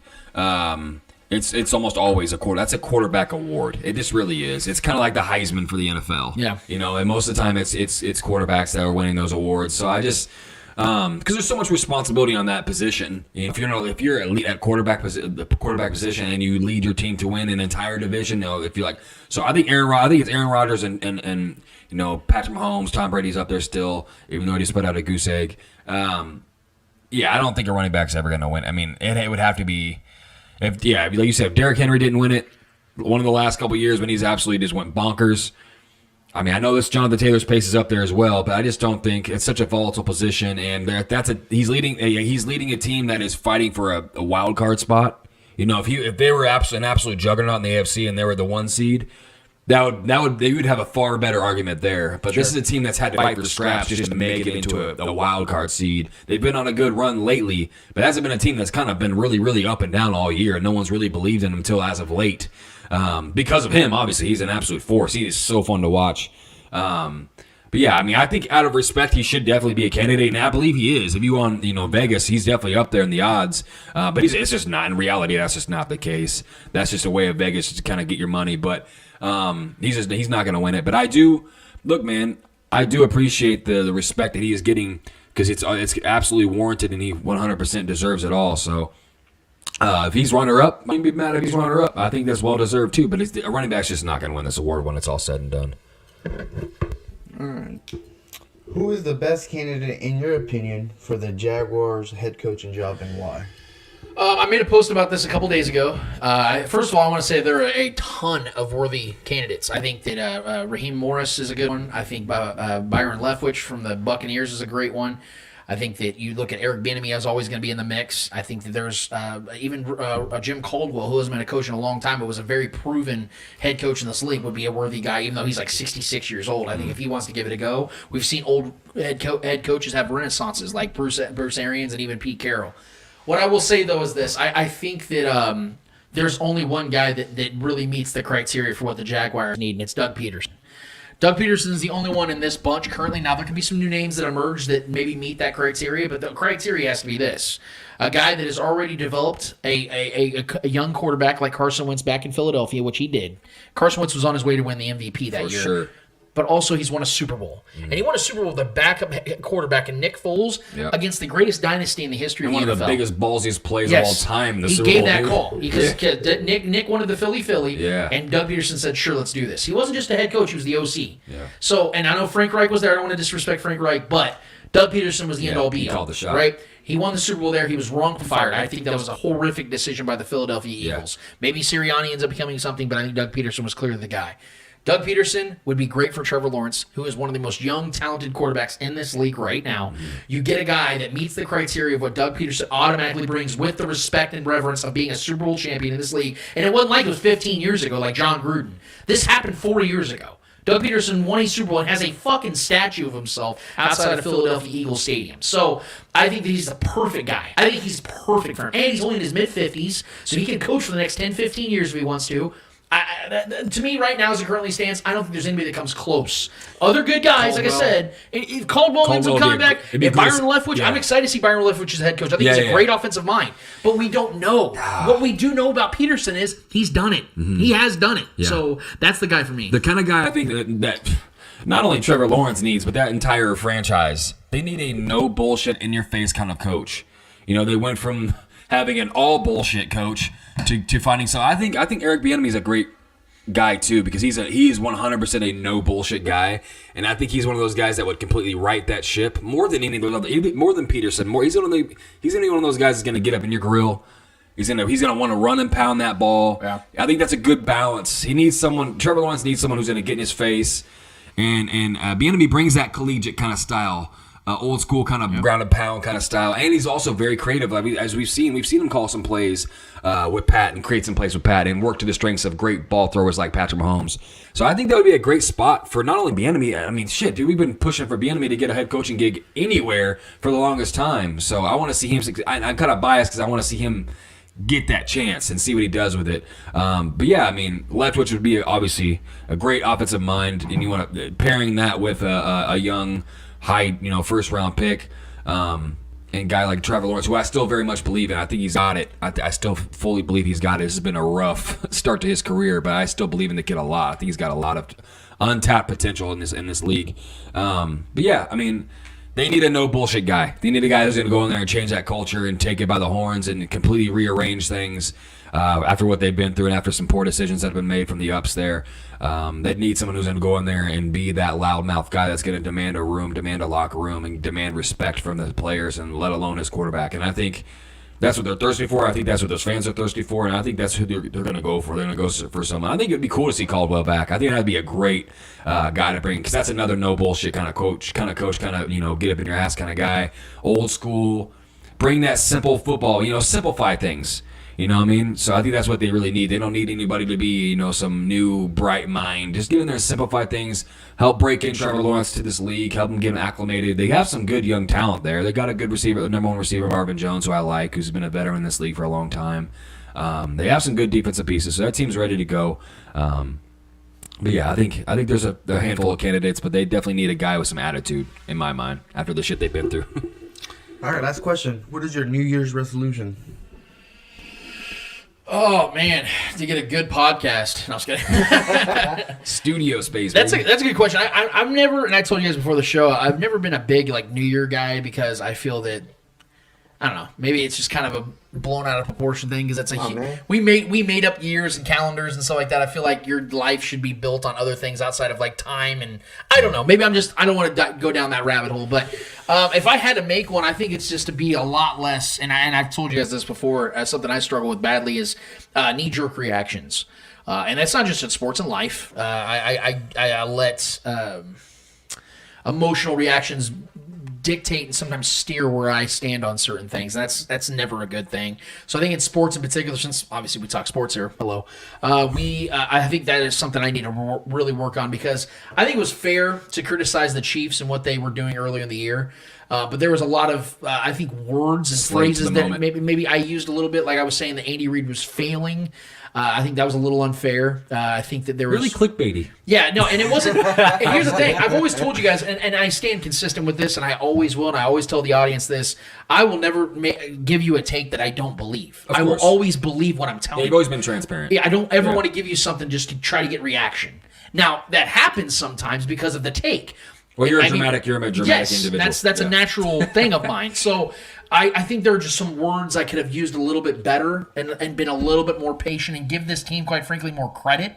That definitely would have been something I should have done, because this team is such a proven team. It's about as close to a dynasty as a non-dynasty has ever been. And if they win the Super Bowl this year, this is a dynasty.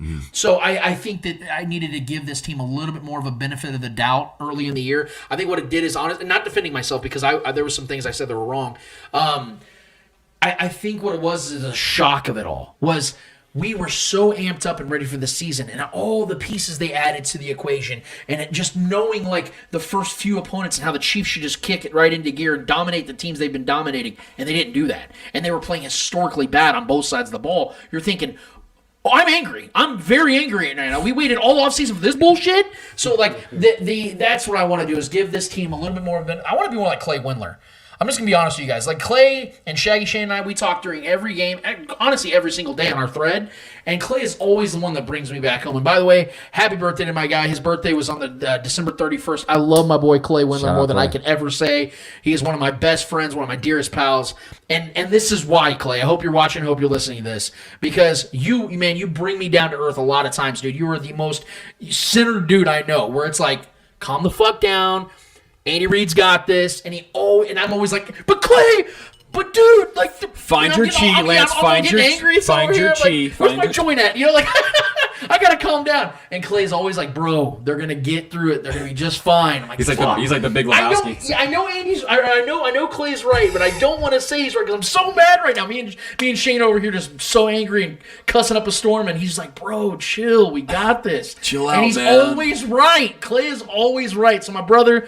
Thank you so much. Shaggy's all the knowledge. He can quote something from 1976 on a 3rd and 7 on the 18-yard line. He probably knows exactly what play I'm talking about. 18.7 seconds left. Clay's the one that always has the demeanor. Clay's always the one that's got the poise. And I'm just the one that runs my fucking mouth. So we all balance each other out really well. So man. your New Year's resolution is? To just calm the fuck down and let the Chiefs do what they do. I just, maybe talk less because that obviously I like how you made it about sports. Only you can make that on the spot. Man, no, for me, it's pretty simple. I've had this past year has been a pretty good year for me personally. A lot of personal development, a lot of changes I've made in my personality as well. Being more stoic on certain things, being less dramatic. I've gone through a lot of changes in this past 2 years for anybody who knows me personally. So a lot of things have kind of been in flux, finding myself as an individual, single person in my life now.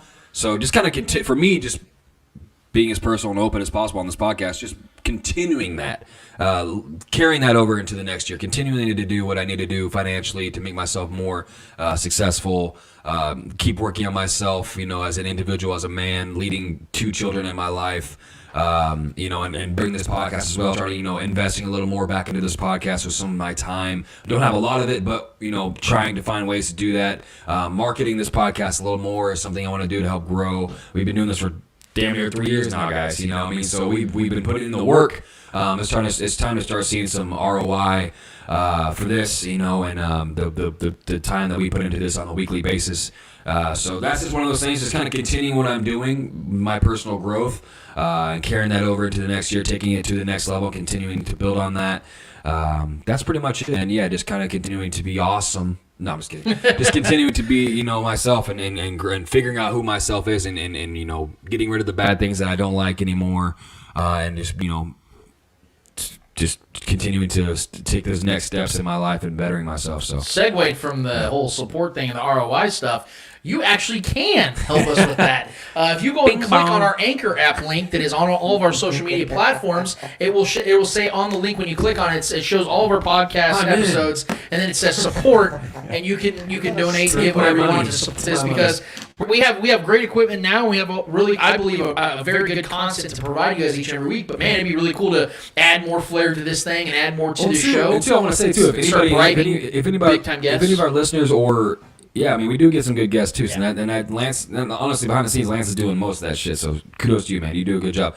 But if anybody who's listening or watches, if you have any suggestions or any ideas that you think we should maybe implement into our show, that would maybe possibly make it better. We're not above our listeners. We enjoy the feedback. So if there's any negative or positive feedback that you guys think that we should maybe try out, we're all ears for that too. So yeah, we want to get you guys more involved in the chat as well. So if you guys have any takes, debates, discussions, things like that, a lot like we did in the Monday mailbag, drop it on there as well. And we'll specifically on YouTube too. So we're trying to transition more to the YouTube side. So if you guys want to, the live chat on YouTube is very, very good. It's very interactive too. So if you guys ever want to chime in on YouTube, definitely go more that route. That's kind of where we're trying to transition to. So. Eddie. Let's get your New Year's New You, baby. You ain't out of this. Oh, shit. You ain't slick. Mine's nice and simple. Just watch less porn, Oh, so Eddie's like, I got a new penis pump, so it's time to make some changes, guys. I feel like I can get out there, live my truth. I gotta let the magic stick rest a little bit. Eddie's gonna go on an ayahuasca trip. He's going to go up to the mountains on Our New ice. Year's resolutions could not have been more different. You know, I really regret asking Eddie with the pink mic I'm over there. starting a new clan. Eddie wants to start a clan. He wants to start a cult. Try new things. So he's going to go do an ayahuasca trip. I want to be the next David Koresh. Like, what the fuck, man? I'm going to buy some assault rifles. Nah, just continue to be me. Try not to change. Try not to take anything too hard. Try not to go into like a black hole or anything. You know, just try to just do me. Focus on my life. Focus on my health. Focus. Control what you can control. Exactly. Better what you can better. Exactly. So Smoke one more top. just try to stay away from anything bad. Just keep on going. Keep that negativity out, bro. Yeah. That's why you gotta hang out with us. We're all about positivity in this bitch. You know what I'm saying? Come to the Spoken Podcast, you can get some positive shit. So, Yeah. unless the Chiefs are 3-4, and then I gotta go over here and do my bitch fest like I was doing early in the year. Glad those days are gone, man. It feels like forever ago those days were here, man. These are dead. Things are Dead and rolling. gone. Things are definitely rolling for the Chiefs, and that's actually we're going to segue right into this Chiefs Bengals preview. Needless to say, man, this is a game that I have been very much paying much attention to during this winning streak in particular, because as we've seen the Chiefs continue to excel, we've seen the Bengals gradually really add to their respect across the league, and I think the league now has fully respected the Bengals, as they should, because they are one of the more young, talented teams in the entire league. Joe Burrow is showing us just how great this guy is with his poise and his talent and his ability to control both and use both of them at the same time, because most of the times you'll see a young quarterback who's got a ton of talent, but he cannot compose himself. He doesn't have any poise in the pocket, and he freaks himself out, and he ends up burning himself out of the league, Baker Mayfield. And then you see guys that have all the poise in the world, but just don't really have the talent to really transition themselves into a starting quarterback. And you've seen that throughout the entirety of the NFL. And I think that Joe Burrow is one of those rare mixes, and I think he deserves all the respect in the world. I think that his weapons deserve all the respect in the world. They have a very talented young offense, and very, very much poised to make a run in the playoffs. I told you guys this. The Bengals are one of those teams that I don't fear them, but I definitely reverence them, and I respect them in the AFC because they're the type of team to beat literally anybody. Yeah. I really think they're the type of team. On one Sunday, almost impossible to stop. they can go beat anybody, and I mean literally anybody in the league. And I think they're that type of team, and this is going to be one of those interesting matchups. But here's the thing I have a problem with just off the top, and we can dissect this thing, we can break this thing down, but something I want to address when it comes to this particular matchup that I really don't like that I've been hearing, and it's not even the whole Joe Burrow, Patrick Mahomes comparison.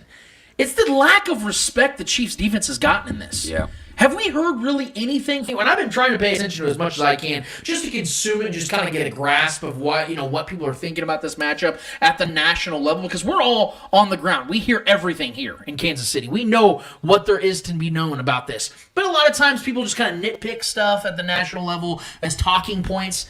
I haven't heard really anything about what this Chiefs defense can do against this Bengals offense. Yeah. Everyone's just assuming that the Bengals are going to come here and drop 30, and the Chiefs are probably going to outscore them and probably win. Like we heard our guy Shannon Sharp say on Undisputed this week, I think the Chiefs are going to win, but it's going to be a very close game. I think it's going to be like 35-31. And I'm sitting here going, man, hold on. You guys are giving all this respect and all this praise to this Bengals offense because they have scored points this season. They're the 7th highest scoring offense in the league this year. Because they've had big blow-up games. They have not been consistent. But just 2 weeks ago against a fellow AFC West opponent in the Broncos, they put up 15 points. They didn't score a single touchdown. And my point is, why can't we sit here and make the debate not a Patrick Mahomes versus Joe Burrow thing? Can Joe Burrow play big against a very good defense? And I don't know if that's actually going to be a thing or not, big guys, because I have the numbers right here to back up why I'm a little concerned about Joe Burrow. So Joe Burrow and the Bengals have only faced 2 of the top 15 defenses in the NFL this season, the Broncos and Packers. In those games, they went 1-1. They ended up beating the Broncos because the Broncos are fucking terrible offensively. So no shit, you're going to win a game. You score 15 points. But in those games, he completes 68% of his passes. That's really good. But his numbers really drop off after the completion percentages. So he only averages 219 yards per game in those 2 games, had 3 touchdowns to 2 interceptions with a 95 quarterback rating, which isn't bad. That's actually a pretty good quarterback rating in all regards. For sure. But when you face the bottom 17 defenses this year, they're 9-4, 5 games above 500. His yards per game go from 219 to 287. 29 touchdowns and 12 interceptions, so that's a 3-to-1 almost a 3-to-1 touchdown interception ratio, as opposed to 3-to-2, which is a 1-to-1 basically touchdown interception ratio, with a 106 quarterback rating. So his quarterback rating goes up 11 points. His yards per game goes almost 70 points. Like, what I'm saying is as great as Joe Burrow has been this season, I love what I've seen from Joe Burrow this season. When he's gone against just top 15 defenses, he's been astronomically worse. Astronomically worse. The Chiefs are the 6th-ranked defense in the league that has been the best defense in the league over the last 2 months. So I don't understand why that isn't the topic of conversation here. If we're going to sit here and praise Burrow and this unstoppable offense that Kyle Brandt liked to decide to use this week about they're unstoppable, why isn't that the conversation then? Why don't we break down how and why they're going to destroy this Chiefs defense? Because clearly, if they're going to score 30 points on this Chiefs defense, which would be the first 30-point game the Chiefs have given up in almost 3 months, I would like to hear why. And I don't understand why. Are they talented? Yes. But so were the Cowboys. And so were the Packers. And so were several. The Raiders were a very talented team going against the Chiefs the first and second time. Yeah. Why weren't the Chargers? They didn't score 30 points against this Chiefs offense or Chiefs defense. So give me the reason why. Because I'm looking at defenses that are even just comparable, and I'm stretching that, by the way, because the Packers are the 13th ranked defense in the league. The Broncos are number 2, but the Broncos have also had a cupcake schedule and have gotten dominated when they face good teams. But it is a good defense. I do want to know. Yeah, they are a really good offense, but I do want to know how are they going to actually beat them. So that's how I want to start the show. I want to start this segment right there. Give me a reason why you think, if you even think it at all, that the Bengals can do what everyone's assuming they're going to do against this Chiefs defense. Listen, man, the Chiefs are far and above the better team, far and beyond the better team. Like, this is not even the real topic. Should be, can the Bengals catch the Chiefs? Not can they just go toe to toe and straight up beat the Chiefs? Right. If you're using fucking common sense, no one's talking. That should not be the talking point. The talking point should be, can the Bengals catch the Chiefs off guard and beat them head to head? Everyone knows the Chiefs are the better team. The sexy topic is, he's Joe Burrow's this gunslinger quarterback that's been very entertaining, who I'm a big fan of as well. Yes. And I'm a big fan of all the offensive weapons on that team. I love T. Higgins. I love all those guys. I love, all the offensive weapons, and I love Hendrickson on the defensive side. That dude's one of the best at getting at after the quarterback. Fun to watch team. But they're very up and down, right? And when they're down, they're down. I've seen Burrow have his 4-pick games. I've seen, we've seen them have 6 turnovers in a game before. This is a team that can crumble and crumble bad. So honestly, man, with the question being how would I see the Bengals, I don't really see the Bengals getting off against us because our defense is really good. Our defense is one of the best. Since our turnaround, we are a top 5 defense. And we're as healthy as we've been in a month. And we're one of the best at getting out the quarterback. Our Pressures are so consistent. We're all healthier. That's what I'm saying. Yeah, we have everybody back. We have everybody back this week. Charvarius Ward, Nick Bolton will be being back in the rotation. Like, we're gonna have everybody. Chris Jones is gonna get after Joe Burrow on that offensive line. 100%. And if our defensive line is getting there, they are not going to get there offensively. Sam Munson, they're not. Pro Football Focus, I'm not a big fan of them. Yeah. But Sam Munson said something I really appreciated this I don't week. mind him, though, yeah. He said something that actually sounded logical. He goes, quote, "What in the world is going on with the Bengals Chiefs discourse? So the Bengals offense is unstoppable. It was stopped literally 2 weeks ago. They scored 10 offensive points versus Denver. For 4 Over the quarters. last 5 weeks, they have the second worst pass blocking efficiency in the NFL, and KC can rush the passer. Last week was impressive. It was also against a Ravens team calling defenders off the couch to cover Jamar Chase and T. Higgins, etc. It was the first time they have gotten out of their own way and just let Burrow cook. I think this team has huge potential, but settle down," end quote. Well, That's all I'm asking for. Yeah, and I will say this too. Momentum is huge in sports in general. Like I mentioned this probably ad nauseum too much, but I'm a big believer in momentum. Yes. Terrible teams can gain momentum. We saw Detroit win some games based off momentum hype, and we know what rest in peace, the shootings and everything, the emotional backing of all that momentum that they had going, a lot of heart, a lot of additional motivation into that game. That matters. So this is a much bigger game for the Bengals than it is the Chiefs. Right. The Chiefs are this is another business trip, bro. We're going in here, we're going to go in here, we're going to do our best just to beat these boys and do what we do best. The Bengals, this is a fucking playoff game for them. This is huge. They're at home. So when I say momentum, I will say, if the Bengals get the ball first, we defer. Which I want to see the Chiefs try to get the ball first and score first and put them up against the wall. Because I want to see them chase us. That'll play right into our cards. Because that way we can go get after Burrow. That's how I want to see it play out. But it may not.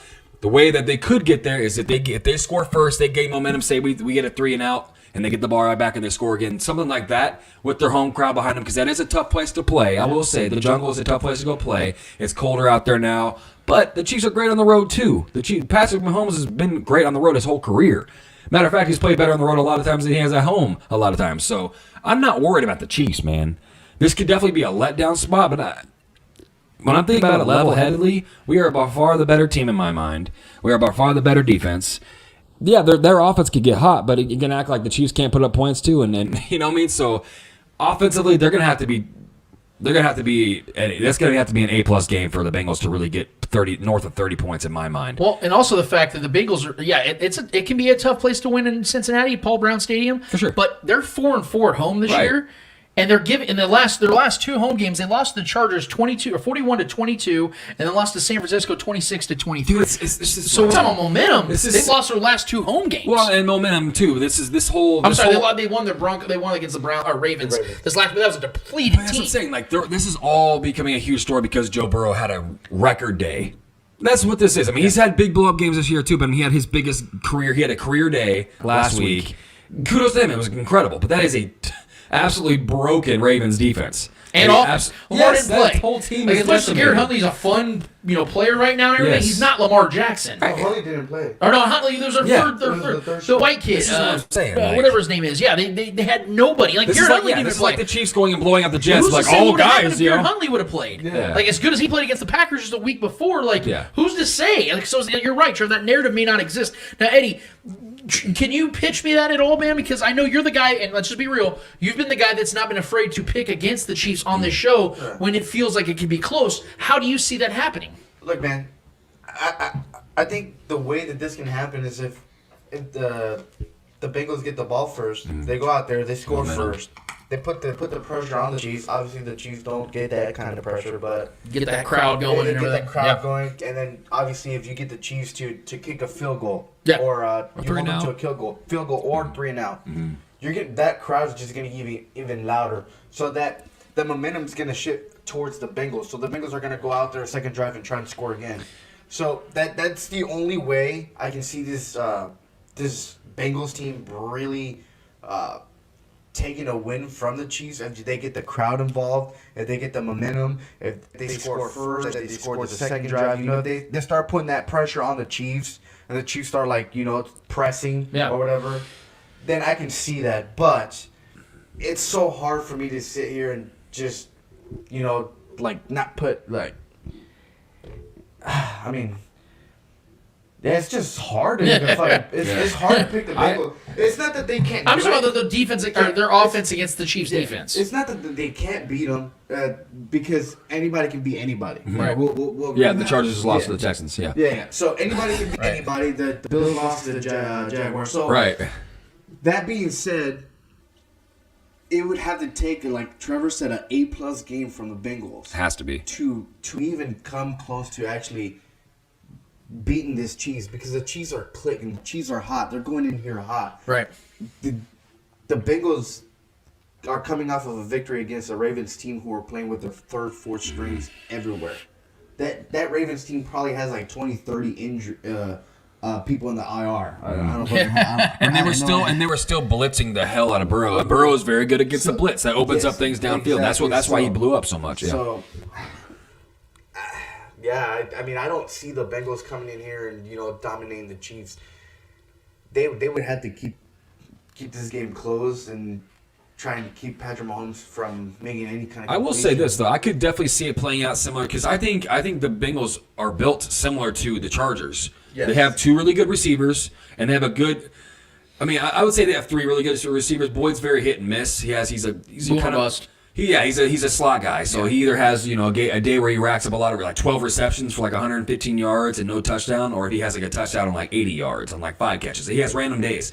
But they do have a lot of weapons, and Joe Mixon is very similar to an Austin Eckler. They're very that good pass-catching running back, but is also very good at running in between the tackles too. So they have hybrid players all over the place. But they're very similarly built to the Chargers, and that offense works similarly too. The quarterbacks like to throw deep. They like to check it out every once in a while, run the ball, set up play action, and then chuck it deep. They both like to go deep. But I can see our defense playing a similar set. Because we do have to respect, because that offense is not unstoppable. That's bullshit, but they are very dangerous. They're good. So I think we can play it. I think we'll see a lot of too high safety and try to take the deep ball away like we did against the Chargers. And that'll probably allow more work for Joe Mixon to eat in between the 20s or whatever. But we'll tighten up in the red zone. And I still think this defensive line is going to get after Burrow. I think the only real scenario that I can see of this Bengals beating this Chiefs is with turnovers. I think that is if we mess up. Yeah. I think that is the only way this Bengals team can really put that nail in the coffin on the Chiefs. I think if they win the turnover battle, I think if they force Patrick Mahomes into making these unnecessary throws that he did earlier in the season. Yeah. So I think turnovers would be the biggest impact to this game. I will say this. So this is crazy to think. Since October 17th, the Chiefs only played four road games. Since October 17th. They've had a lot of home games in that factor. And in 2 of those road games, they were back-to-back in October. The Chiefs went 1-1 in those games. They did not have Melvin Ingram yet. Chris Jones hadn't been moved back to the middle yet, and they weren't playing Juan Thornhill like they do now as much.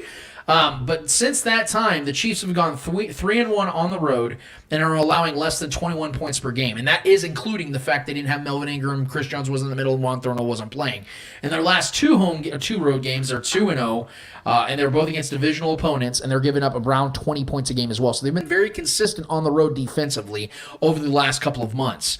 I think that now with the Chiefs' defense clicking the way they have and have built this rapport together and camaraderie together and are all healthy like we've talked about, to me, the challenge should be, and I think, honestly, guys, on Monday morning when we're sitting watching these shows again, and we're sitting here going, man, the Chiefs' defense clamped down on this Bengals offense and looks so promising and will continue to look promising as a playoff team, a playoff hopeful at that time.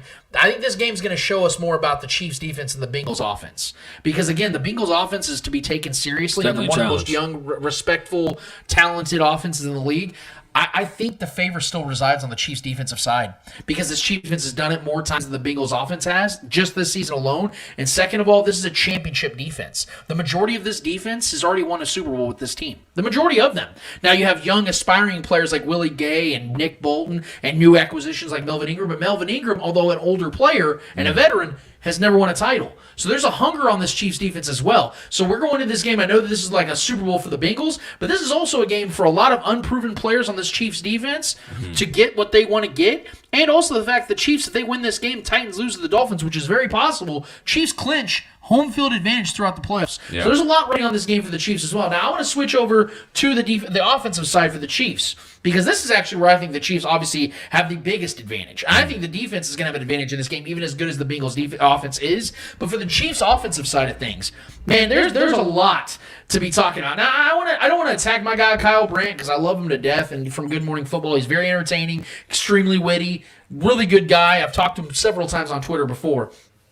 But he was sitting there making this case about how the Bengals offense is unstoppable and how, he went as far as to say, I really thought he was going to pull his hamstring with this stretch.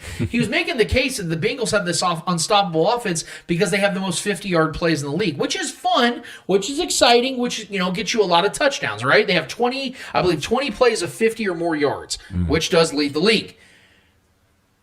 Can we go down the numbers real quick, guys, and I can show you real quick of where these offenses rank opposed to each other? So real quick. In total offense, the Chiefs are 4th, the Bengals are 7th. 30-point games, the Chiefs have 8, the Bengals have 6. Yards per game, the Chiefs are 3rd, the Bengals are 12th. Yards per play, the Chiefs are 6th, the Bengals are 7th. First downs, Chiefs are 1st, Bengals are 18th. Scoring margin, which means margin of victory, the Chiefs are 5th, the Bengals are 9th. So in every important category, the Chiefs are better offensively than the Bengals. And although we can sit here and break down the Chiefs defense versus the Bengals offense and how good of a matchup that is, man, I know the Bengals have the 14th ranked defense in the league right now, but not only have they had one of the easier schedules in the league this year, the difference is huge. They've had a horrible division this year, which is 6 games worth of their opposition. They have another one coming up against the Browns next week. The fact is, guys, is that we're sitting here looking at a Chiefs offense that has actually been astronomically better in a lot of ways. For instance, I want to point this out. Not only the Chiefs statistically better than the Bengals in every offensive category, besides 50-yard plays, Guys, you know that Patrick Mahomes is actually a better player on the road in his career than he is at home? Yeah. That's what I'm saying. So here's Patrick Mahomes' numbers at home, and they're incredible. His team is 24-6, which is an 80% win percentage. That's good. He completes 65% of his passes for 8,536 yards. Yards per average is 7.8, 285 yards a game, 64 touchdowns and 18 interceptions with a 101 quarterback rating. Fantastic, right? Well, let's look at Patrick Mahomes' career numbers on the road. He has a career passer rating of 111. That goes up 10 points. Jesus. Almost 10,000 passing yards as opposed to 8,500, like I said, at home games. 83 touchdowns to 19 interceptions. And that's just 31 games. So 30 at home, 31 on the road. So although he's only played one more road game, he almost has 1,400 more yards, 16 more touchdowns, and only one more interception on the road. Patrick Mahomes is a better quarterback on the road than he is at home. Think about that. Yeah, that's what you want, And honestly. you just saw what he did against the Steelers at home without Travis Kelce and essentially without Tyreek Hill, and Clyde Edwards-Helaire got hurt in the game. Had Derek Gore out there running for him out there. Derek Gore, I love, I've been on his side the entire time. From that kid, man. That's a third-string running back. Yeah. Okay? Yeah. And they just did what they did offensively against the Steelers, who was actually a better defense. I know not statistically than the Bengals, but they actually had a better matchup than the Chiefs do. And here's why, guys. Because of the fact that the Chiefs have something that the Bengals have struggled against mightily all season, and that is a premier tight end. And here's the numbers. So this is the Bengals versus top-tier tight ends this season against T.J. Hockenson and Mark Andrews twice, Darren Waller and George Kittle to this point. This season, T.J. Hockenson in their one game had 8 receptions for 74 yards. Really good game. Mark Andrews in 2 games against the Bengals. 11 receptions for 173 yards and 1 touchdown. Darren Waller in 1 game. 7 receptions for 116 yards. George Kittle in 1 game. 13 receptions for 151 yards and a touchdown. That's George Kittle, a guy who's not known to put up big numbers in his career. He has 20 touchdowns in his career. That's not good. That's really because he's been hurt a lot. George Kittle's just a very complete player, which is why everybody loves him, because he's really good at blocking, he's fun, and all this stuff. But he hasn't put up humongous numbers. He's had 1 prolifically great season in his career. 1. Hurt a lot, 1, yes. Travis Kelce is the best tight end in football who's coming off a rest. He's coming off a rest against the worst defense against tight ends this season. And who's throwing him the ball is what kind of matters too. And that's why I went from Patrick Mahomes' road numbers to Travis Kelce's, going into this game against a defense that has just been getting gaped by tight ends, by top-tier tight ends, just getting gaped by them. So, man, I know the case is, the Bengals are unstoppable offensively, and oh my God, this is going to be a shootout. Guys, I don't think it's going to be. I think the Chiefs are going to dominate the Bengals. And the reason why I say that is because of the fact that everything we just mapped out is the fact that the Chiefs right now are a more proven defense than the Bengals are offensively because they're more consistent, especially over the last 8 games. And also the fact that the Chiefs are coming into this with not only the better offense, but an offense that flourishes on the road and has faced much tougher opponents than the Bengals to this point. No disrespect to them. And Travis Kelce is rested. Tyreek Hill is rested. These guys, the weapons that we talk about so much, are rested. Byron Pringle garnered so much more respect and confidence in this offense. No doubt. We haven't even mentioned McCole Hardman yet. He just scored a damn touchdown last week. So there's so much good going on for the Chiefs right now. You're going to have to convince me that this game's even going to be close. Yeah. I don't think it's going to be close, guys. I think the Bengals are a very worthy opponent, and the Chiefs are going to take them seriously. There's so much writing on this game for the Chiefs, and I think the Chiefs are going to go in there and make another statement because they had one to make last week against the Steelers. Can Patrick Mahomes do it? Motherfucker, he did it. And I think they're going to do it again because they've been getting nothing but disrespect and essentially ignored all week. Even Tyrann Mathieu mentioned Kyle Brandt. Everyone wants us to lose. Everybody doubts us. You don't think they're paying attention? I'm surprised that Tyrann's out there. You don't think, and this is why I said I don't like seeing the disrespect the Chiefs get so much, but I actually love it. I like it. Because I know they're hearing it. Yeah. When Patrick Mahomes got ranked fourth overall a year ago, what did he do immediately? Put that, I got notes, I'm writing this down. And he went out there and had himself another MVP-esque season, got himself back to the Super Bowl. Yeah. Right? Yeah. That's what I'm saying. I think this team loves this stuff. As much as I initially hate it when I hear Damian Woody's dumbass out there saying that Joe Burrow's just got these intangibles, and I hear Skip Bayless's pale raisin ass talking about how he can't trade blows with Joe Burrow. You know they love it, man. I hate it because I feel like my team's not getting the respect they deserve. But they love it because they know they can use this as a tool and motivation. Why would you keep poking the bear, man? I remember leading into the Cowboys game. It was the same shit. Dak Prescott, Is he gonna outduel Patrick Mahomes? It was the same shit. This is what we always. It's a fun, sexy narrative. Like, and I get why the press is doing it. I get why the TV talking heads are doing it. It makes sense. It's gonna get views. It's gonna lead up to a highly viewed game. It's probably the highest viewed game of the week, probably most likely. Dishonest. But yeah, I mean, look, like I started off when we first started this segment. The Chiefs are by far the better team. Like, this is, for me, it's a no-brainer who I'm picking. It's a no-brainer who I think is gonna win. But I do, like I said. I think this game could definitely play out similar to the way the Chargers game played out, and I think we will play defensively similar to how we played the Chargers, and it was a good game plan. Right. But like Eddie said, to Eddie's point, turnovers is what made that Chargers game that much closer. Mm-hmm. We should have beat them by double digits and never even went into overtime. We turned the ball over twice. Both times they led to points for the Chargers. Right. One of them was immediately one play away from a touchdown. Austin Eckler ran the ball right in after we turned the pat through that interception on the 5. So that immediately was 6 points for them. If that doesn't happen, if the other turnover doesn't lead to a field goal, that game is over, and we're not even talking about overtime in a nail-biting game. We would have blew them out by double digits. So that would have never even been a game. So that's why I think we'll have a similar game plan to them, defensively and offensively. I think our running backs are both going to be very much involved in the passing game, and then Travis Kelce should absolutely eat against those safeties and linebackers. They're not going to have anybody in coverage that's going to be able to. They're going to have to either double him or double Tyree. That's typically how defensive coordinators do it. They try to double one of the guys, take one of them away. Yeah. You're not going to be able to take both those guys. One of those guys eats every single week. It's very rarely you see both those guys have a quiet night or quiet day. So I think I'm not worried about Pat. I'm not worried about Hendrickson getting after Patrick Mahomes.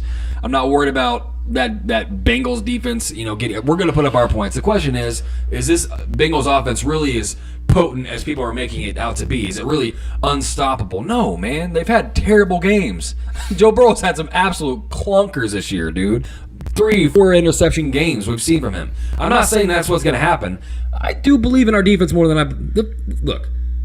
The main thing comes down for me when I'm looking at this matchup. I believe in the Chiefs defense right now more than I do in the Bengals offense. I just do. I mean, it's definitely close because that is a very good offense. I'm going to give them their kudos. They deserve it. They've been balling out, especially as of late.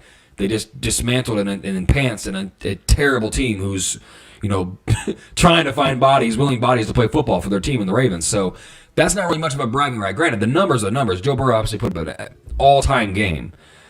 And I like the kid. I think he's definitely got it. But I believe in our defense more. I think the way what our defense is doing is special right now, especially where we came from. Going from maybe arguably the worst defense in the league at one point in the season to a top 5 defense, a top 5 unit. So I think this defense knows their identity. And I still think that the Bengals offense is still trying to find that identity because it's been very inconsistent. You don't have an identity if you're consistent offensively. Right. You just don't. So, and the Chiefs struggled with that offensively this year too. We were trying to refine our identity, trying to adjust to playing defenses a certain way, trying to figure out the cover 2 and the 2 high safety, taking the deep ball away from Pat. We had to adjust, but I think we've seen the last couple weeks, we found that.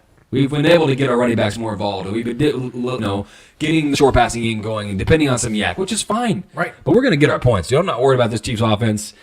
And I'm not worried about the Bengals offense against this defense. I love our defense, and I'm far more confident in our defense going out there and pitching out a great game more than Joe Burrow going out there and burning us. Because when was the last time we saw a quarterback go out there and just absolutely burn us? Yeah. I'm not banking on Joe Burrow going to go out there and do that. I'm just not. I'm not. Yeah. I think our offense is going to go out there, and I think they're going to have a field day. I think this is a game where everybody's expecting a different result, media-wise, and I'm sure a lot of people who hate the Chiefs are expecting a different result. Are expecting Joe Burrow to go out there and cook our defense. Mm-hmm. I just don't see that happening. I don't see him cooking. He might have a good game, but I don't see him cooking our defense. Yeah. He might be putting the Bengals offense for field goal range almost every drive, maybe. Right. But I don't see him just. They'll move the ball. Yeah, they'll move the. Similar to the Chargers game. That's what I'm saying. I don't see him throwing 4, 5, 6 touchdowns in that game. Right. I just don't think he's gonna be able to cook our defense that bad.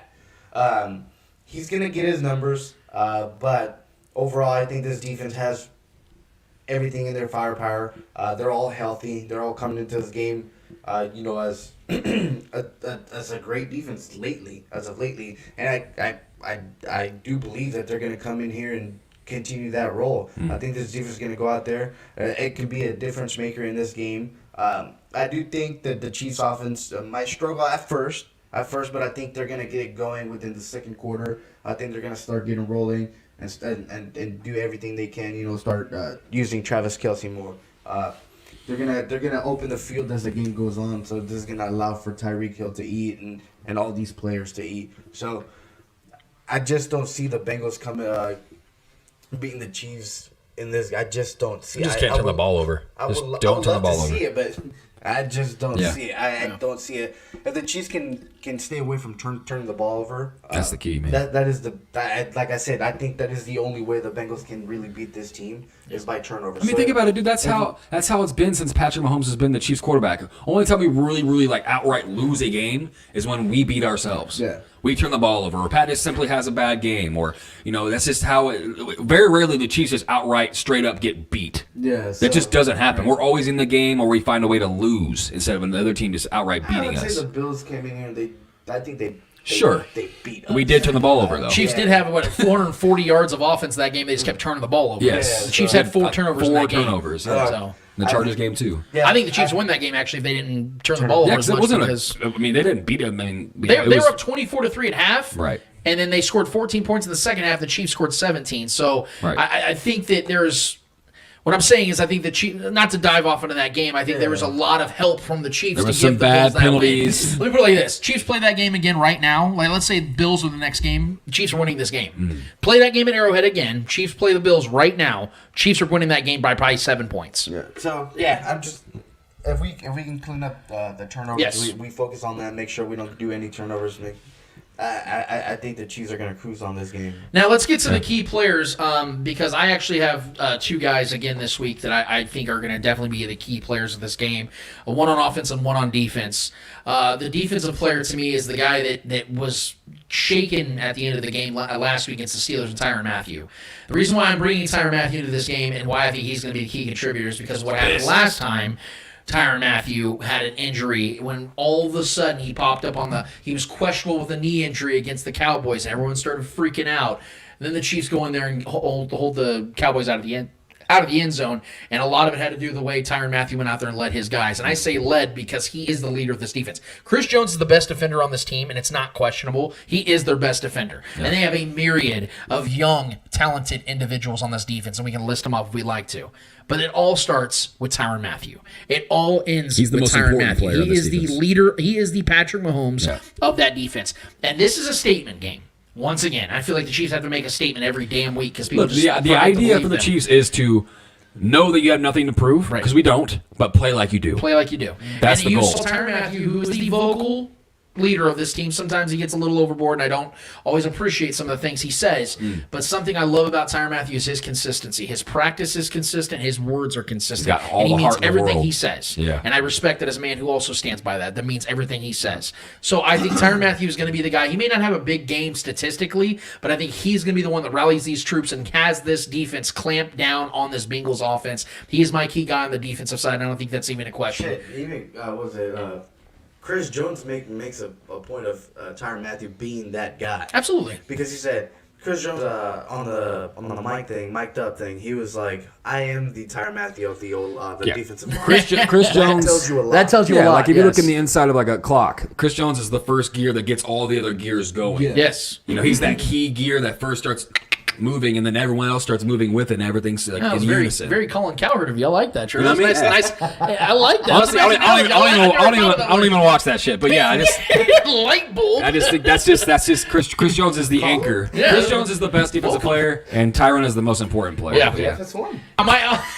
Now my offensive player. This might be a shock to you. I wanted to pick Travis because I think Travis is going to have a big game. Should. I think he's going to have everywhere to 6 to 10 receptions. I'm worried about his one with conditioning. 100 yards. Yeah, that is something I am concerned Yeah. about, guys. I think Tyreek's going to have a game. I think Tyreek's going to have a game, and you know They have why? no one that can hold him. Think of it. No. It's not just that.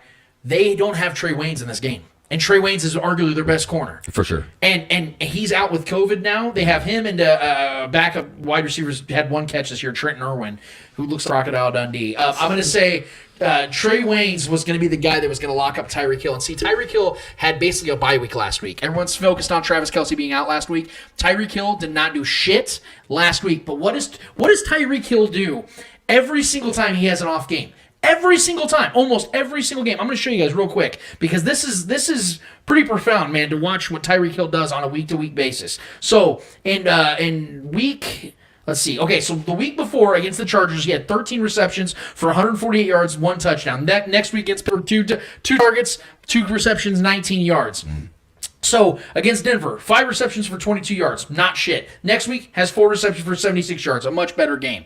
And then you have all these games where, against the Chargers in week 3, 7 receptions for 56 yards. Nothing. The next week at Philadelphia, 12 receptions for 186 yards and 3 touchdowns. Week at Tennessee, 9 receptions, 49 yards. Nothing, right? A lot of catches or targets. Yeah. 6 catches, 49 yards, no touchdowns. The next week against the Giants, he had 18 targets, 12 receptions for 94 yards and a touchdown. So when Tyreek Hill has these down weeks, what does he do the very next week? He comes out in a blaze of glory, man. Trey Waynes being out is the biggest X factor, I think, in this game because Patrick Mahomes is feeling it. Everyone's anticipating Travis Kelce to have this big breakout game. It's in Cincinnati where he grew up and he went to college and all this cool stuff, right? And it's a great feeling. He's back. Oh, woo-woo. He's probably going to have some big plays in this game, right? But Tyreek Hill is the one that I think is going to have the biggest game. I'm predicting right now that Tyreek Hill is going to have over 7 catches for over 130 yards and maybe possibly 2 touchdowns in this game. I'm going to go with that. Yeah, he needs to catch one of those touchdowns this year. He's been having a little slump lately. Defensively, I'm going to go with L'Jarius Sneed. I think this is a great spot for him to get himself a pick or two. Because like I said, man, we've not saying that's going to happen, but we've seen Joe Burrow have those moments where he'll stare his guy down. And L'Jarius Sneed, we all know the dude's ball skills are incredible. The dude knows how to read quarterbacks' eyes. It could definitely be Tyron. I like that call too because Tyron's one of the best at baiting quarterbacks into bad throws. Yep. He'll act like he's going to go one way, like he's going to lean his body, and then he'll dart the other way. Go pick that ball. Yeah, so I like both those picks, but L'Jarius, I'm just going with L'Jarius here because I think he's very good at blitzes too. That's not the greatest O-line. I can see him sneaking in and getting a nice, big old sack, on Joe Burrow. So, yeah, I like L'Jarius Sneed here in this spot. I think this is a game where he can just kind of get in his zone. When he gets in his zone, man, he's a dangerous defender in coverage and on the blitz packages. I can see him baiting Joe Burrow into a couple bad errant throws and maybe possibly getting a sack as well. So I love L'Jarius in this spot. And then offensively, I like the Tyreek call. I definitely think he should eat, especially if Kelsey's not 100%. He should definitely be the vocal point of the passing game. I think, look, man, I'm a believer in Derek Gore. I am. I really think with Clyde being out, this opens. And look, man, I'm a big believer in the eye test and watching the film. Out of all 3 of those running backs, he has the best burst ability. He has the best jump cuts. He has the best breakaway speed out of all 3 of those guys. And he's a good pass catcher. Yep. So that, to me, honestly, I think what the Bengals defensively are going to do, they're going to try to get after Pat with 4, which they've been successful at because Erickson is very good defensive lineman. He's been very good at getting after the quarterback. They've been fairly good at getting in there with 4 guys. They're going to try to do that, but what that's going to do is that's going to open up the flat a lot, and they're going to try to place 2 safeties. They're going to play a lot of cover 2. And I think that's going to open up a lot of dink and dunks to obviously Daryl's going to get his too, but I think Derek Gore has the bigger upside. He has the bigger breakaway, big play potential. I can see him catching a few balls, maybe taking him for a lot of big gash plays, and I think he's great at bursting through the line and finding that he's patient too. He's good at hitting those gaps. When he sees that gap, he goes for it. I think Derek Gore's going to have a big game, dude. I think he's going to have, 50 to 60 rushing yards and, 60 to 70 receiving yards and a score or 2. I think this is going to be a game where he just eats. And I think, honestly, he plays into Andy Reid's offense perfectly because of his ability to that burst ability he has and that speed that he has. We've seen so many times when he sees green, that dude goes and he's gone. I can see this being a game where he just unexpectedly has a big blow up spot here. So I think 100+ yards from scrimmage and a score or 2 for Derek Gore, man. I like the kid this week. I like that call. Yeah.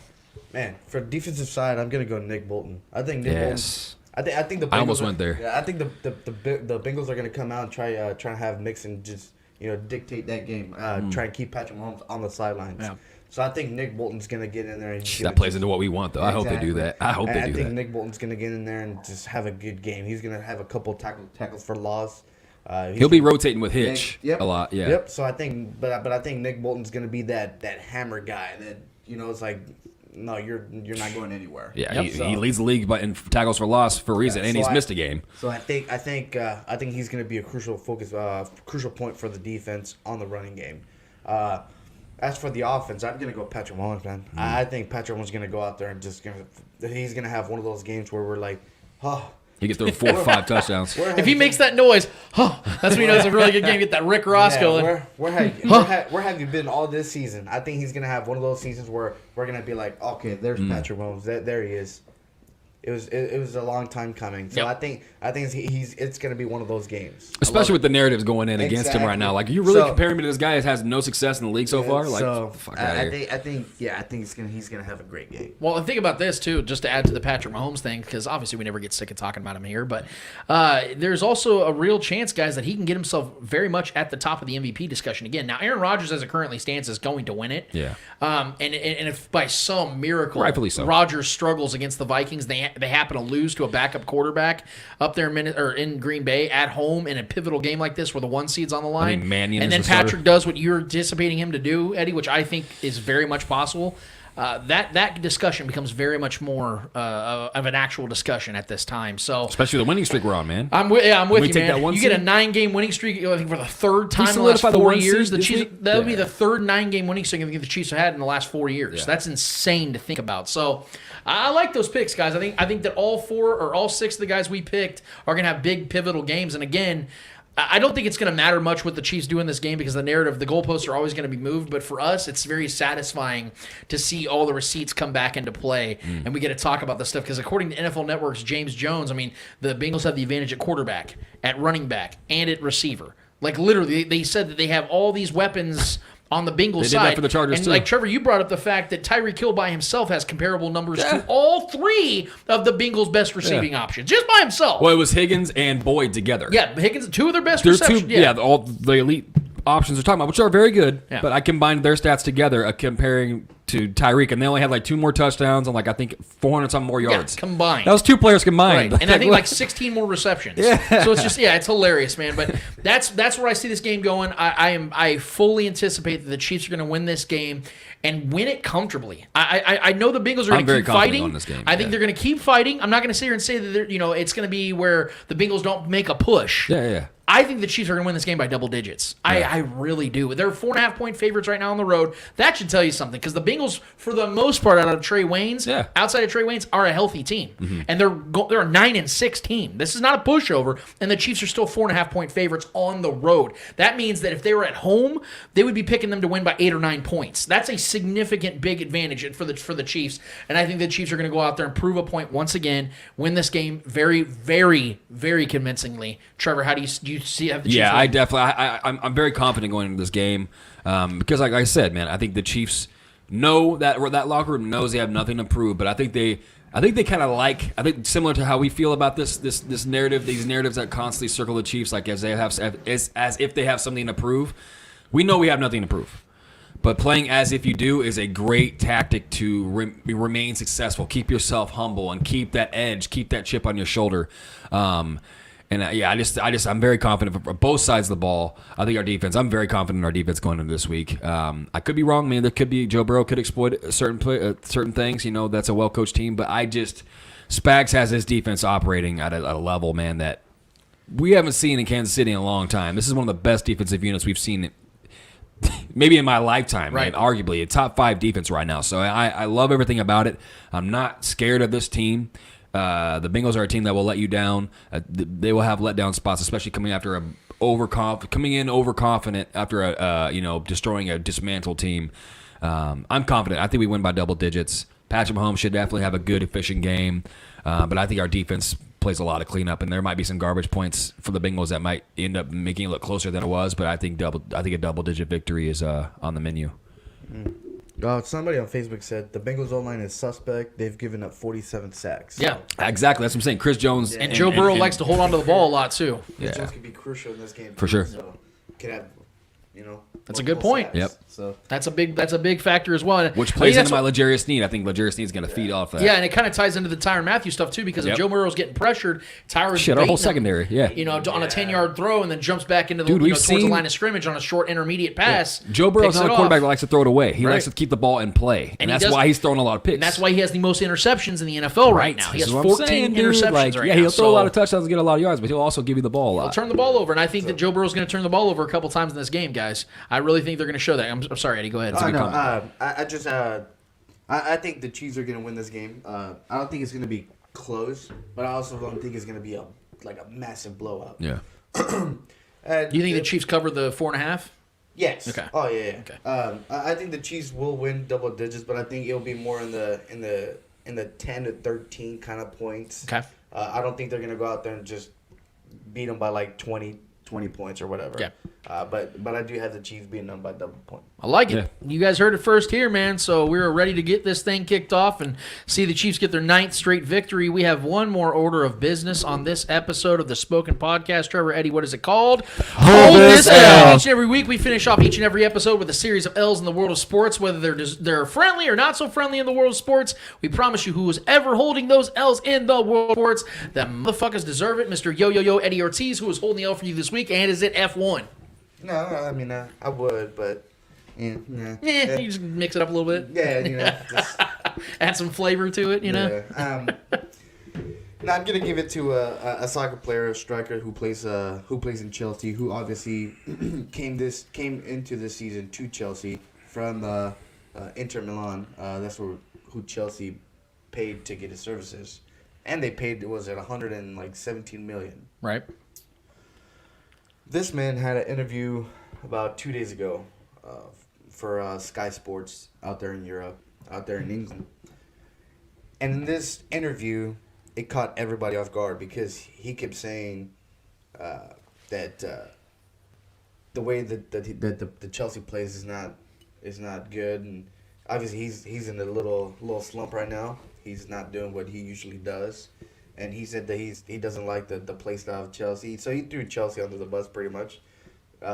And throughout the whole interview, he made it seem like he does not want to be in Chelsea. He's made it seem... He's voiced his opinion, which caught everybody off guard. Pretty much saying that, hey, Inter, where he was purchased from, is like, I'll be back. It's like... They asked him about, hey, would you like to see Lautaro Martinez play with you? Or would you like to play with him again? Kind of asking him if, like, Chelsea would buy him or whatever. He was like, do I want him to come to Chelsea? No. He was like, stay at Inter. I'll be there with you. I'm coming back. It's kind of like, this club paid all this money. You came out of this club, which is Chelsea. He came through the youth system. That's where he became a professional player with Chelsea. Yeah. Chelsea gave him that opportunity.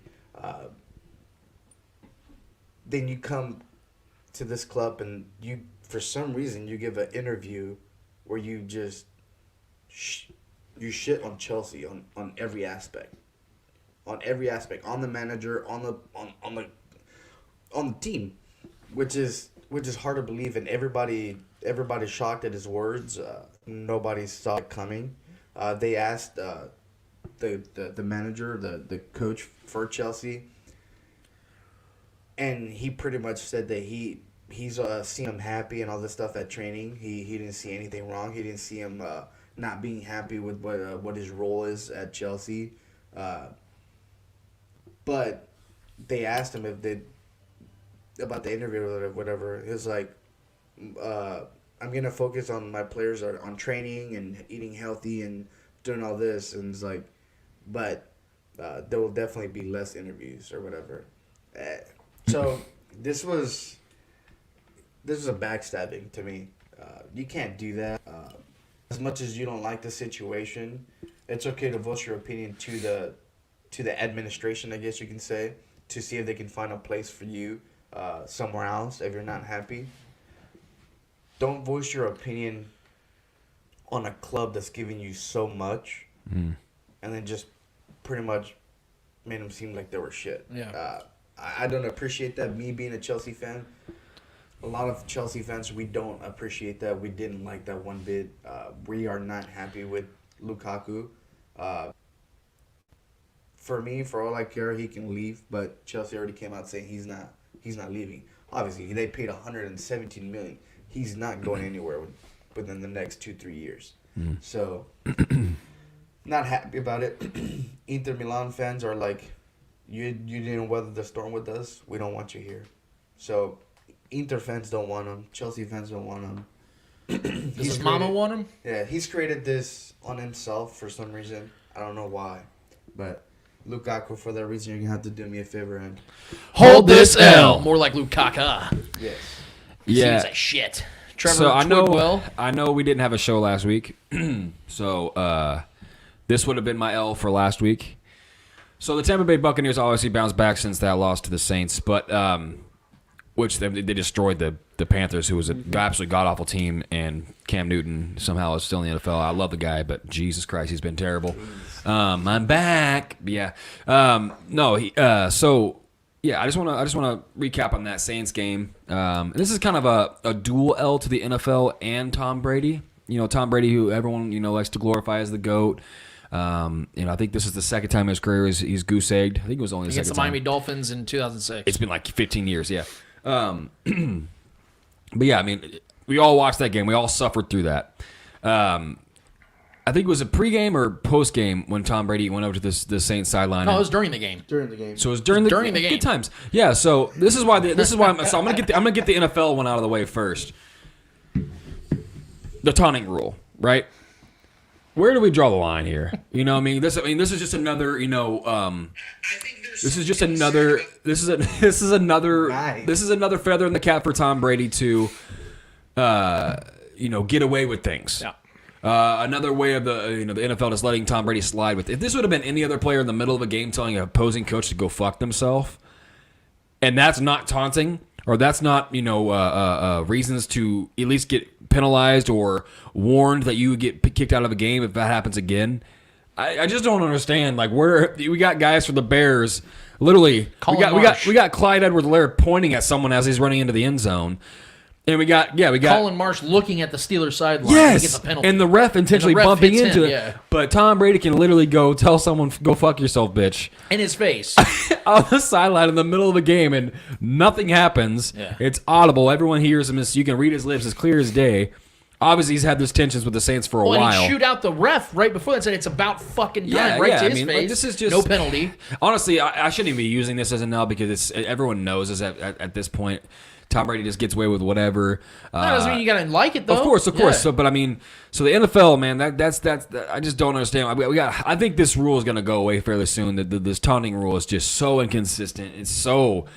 What good is it? It's done? ruining What good the is it done? game. It's Yeah. really ruining the game. I mean, taunting is a part of football. Taunting is a part of sports, especially amongst men. Men talk shit, bro. Yeah. That's a part of our camaraderie. I mean, the bestest of friends completely shit on each other all the time. You catch us off air, bro. We shit on each other nonstop. That's how we cancel us. That's the camaraderie. That's what I'm saying. So like, yeah, speaking of canceling, you cancel all these players for pointing at people. That's super offensive. You can tell someone to go fuck themselves. Okay, I just don't understand the inconsistency there, and the favoritism towards Tom Brady is at its all-time peak. It's really, really frustrating as an NFL fan to see that. Not the fact that, not in any idea that really affected me personally or as my team or anything. That didn't, but it's just watching that as an NFL fan. It's very frustrating, the inconsistency of that rule, as they call it, a rule. They pick and choose when to call it and when to utilize it, but nonetheless, that's the NFL side of it. And then Tom Brady talking all this shit. First, I don't know what it is about the Saints. Sean Payton wasn't even coaching. Right. Dennis Allen was like coaching. I said, this is a delayed L because we didn't have our show last week. And I'm enjoying this. They obviously I like this. destroyed the Panthers this past week, which is fine. That's a team that's crumbling right now. But yeah, I mean, you go in there. I think Tom. Let me check the box score here real quick. Tom Brady threw 48 times for a whopping 214 passing yards and one pick. No touchdowns. Look, and granted, dude, I don't want to hear the excuses about his weapons going down. We've seen, look at what did Pat just do without his number one weapon last week against a very good secondary. Right. So and Tyreek Hill had 1 catch or 2 catches. Yeah, 2 catches. For less than 20 yards. Right. So Byron Pringle was the star of the show. Byron Derek Pringle. Gore, Tyreek Hill was the 5th leading receiver on the Chiefs. That's what I'm saying. So there's no excuses there, man. There's none. The Saints just, quite frankly, have Tom Brady's number. I don't know what it is. That is a good defense. I'm not that all around good defense, good defensive front, they good send corners. 4 and they get pressure. And But the Saints were even without players. Yeah, they were without a couple of important guys. They had their 3rd string quarterback. This is what I'm saying. So yeah, Tom Brady literally can. It was just honestly, it was a shitty game. It was terrible to watch, but I was enjoying every second of it. I'm doing my Donald Trump right now. I was enjoying every second. It was great. But yeah, he was damn near outplayed by Taysom Hill.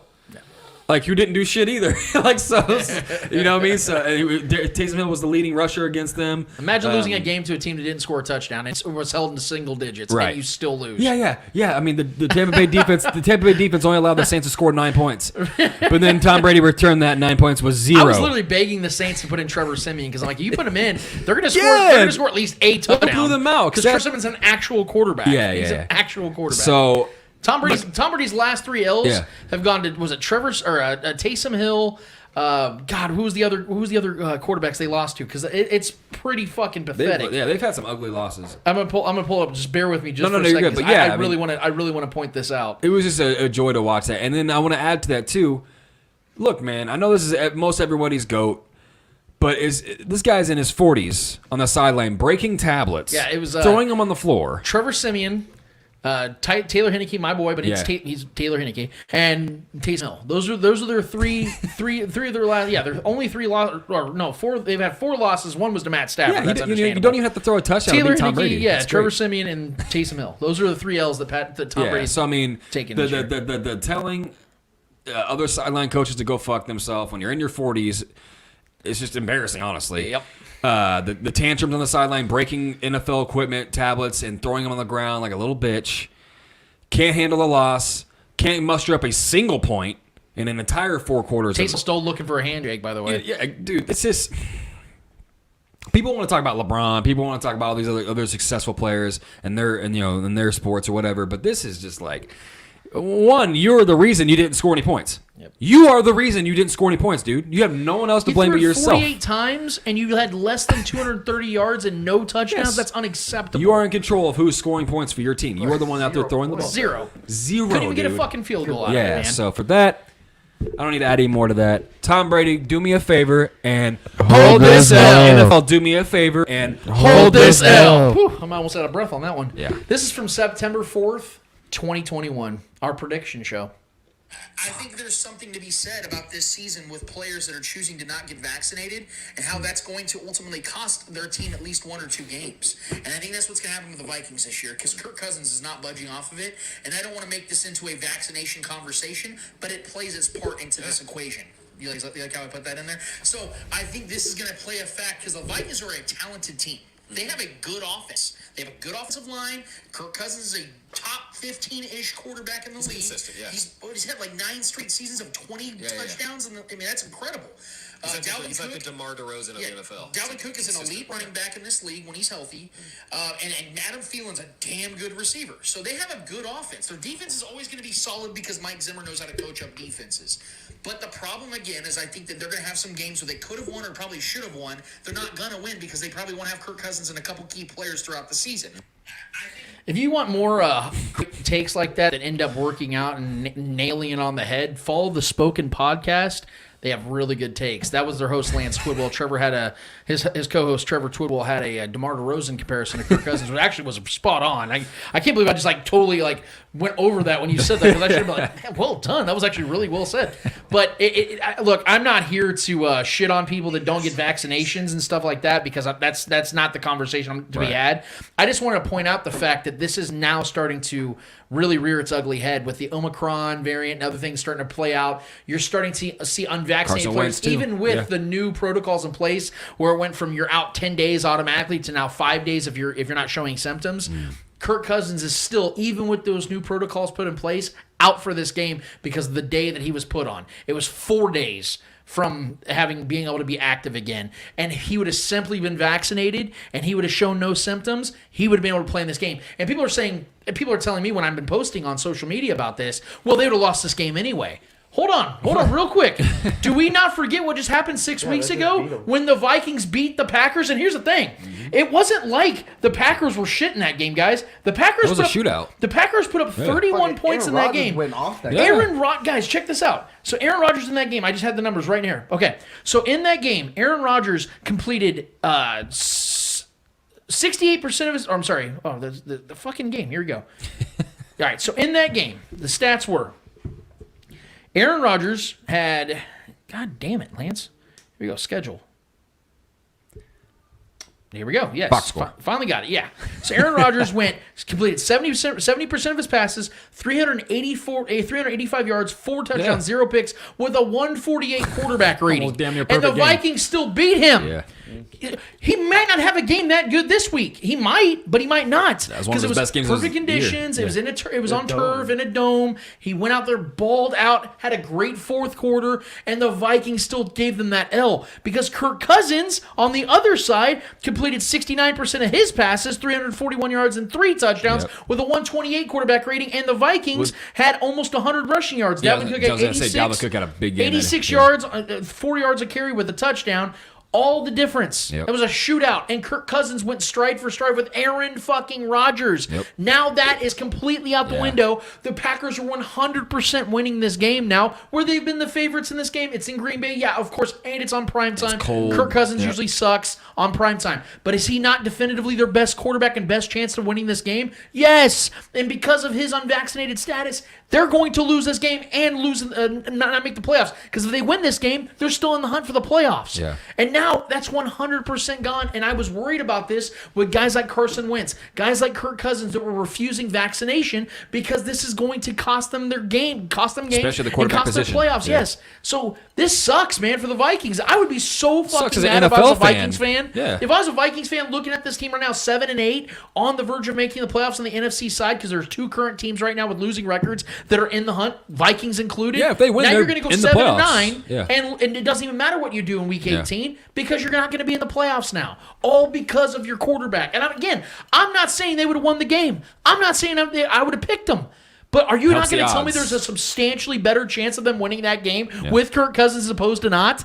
He fucked his team, man. I know it sucks because it wasn't like he was looking for COVID. He wasn't like going around people going, trying to get like COVID from somebody. But it happened, and it was at the worst possible time. And you can't tell Biggest me that game of the isn't year. all based upon choices, man. All based. You don't want to get vaccinated, fine. Yeah. But you're going to cost somebody something you like still this. got to deal with the consequences. It's still, Yeah. and more importantly, Every action has a something I haven't even consequence. touched on, his own personal health. I hope he's okay. Of course. We don't know what's going on with him. It's been very private, and he supposedly told them about his symptoms first, which is great and all. He's getting some But prayer. If you, but if you just simply got done what he needed to do, there's a much better chance he plays in this game against the Packers. Now it's done. Yeah. Now his team's done. And for that, Vikings and Kirk Cousins, an unvaccinated ass, do me a solid and hold this L. Appreciate it.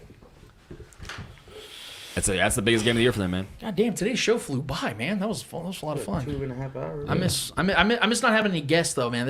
I feel like we need to have like our Tyreek Hill game. We just don't like have any We got extras Shaggy. going We on. got Shaggy on speed dial. Just hit that. Yeah, no, button. right? No. Shaggy did tell me. He goes, "You guys better call me if you don't have a We got guest come on." the Shaggy bat signal. Well, just we do have our episode 150 coming up, and we might get ourselves a special guest or two on that one. So that's in a couple of weeks. But in the meantime, I hope you guys enjoyed episode 148. We got a big game coming up, and I think that when episode 149 is here, we're going to talk about another Chiefs victory and 9 straight going into playoffs, securing that 1 seed in home field throughout. Man, it's going to be so weird. Like Patrick Mahomes playing his whole career, never having a road playoff game. That's going to be fun to see. And that'll be a new record. Patrick Mahomes played in 46 playoff games, and none of them were road Why games. is that? Success. He's good. We like the 1 seed. I know don't what know I'm what saying? I don't know what it is, guys. We like It's being at just the fun top. that way, It adds incentive. For that, for Trevor Twidwell, for Eddie Ortiz, for the great Clay Wendler, who's flying back from New York right now, I am Lance Twidwell. This is the Spoken Podcast, episode 148. It's done, finished, finito, and until 149 is here, we out of this bitch. See ya. Bye. All right.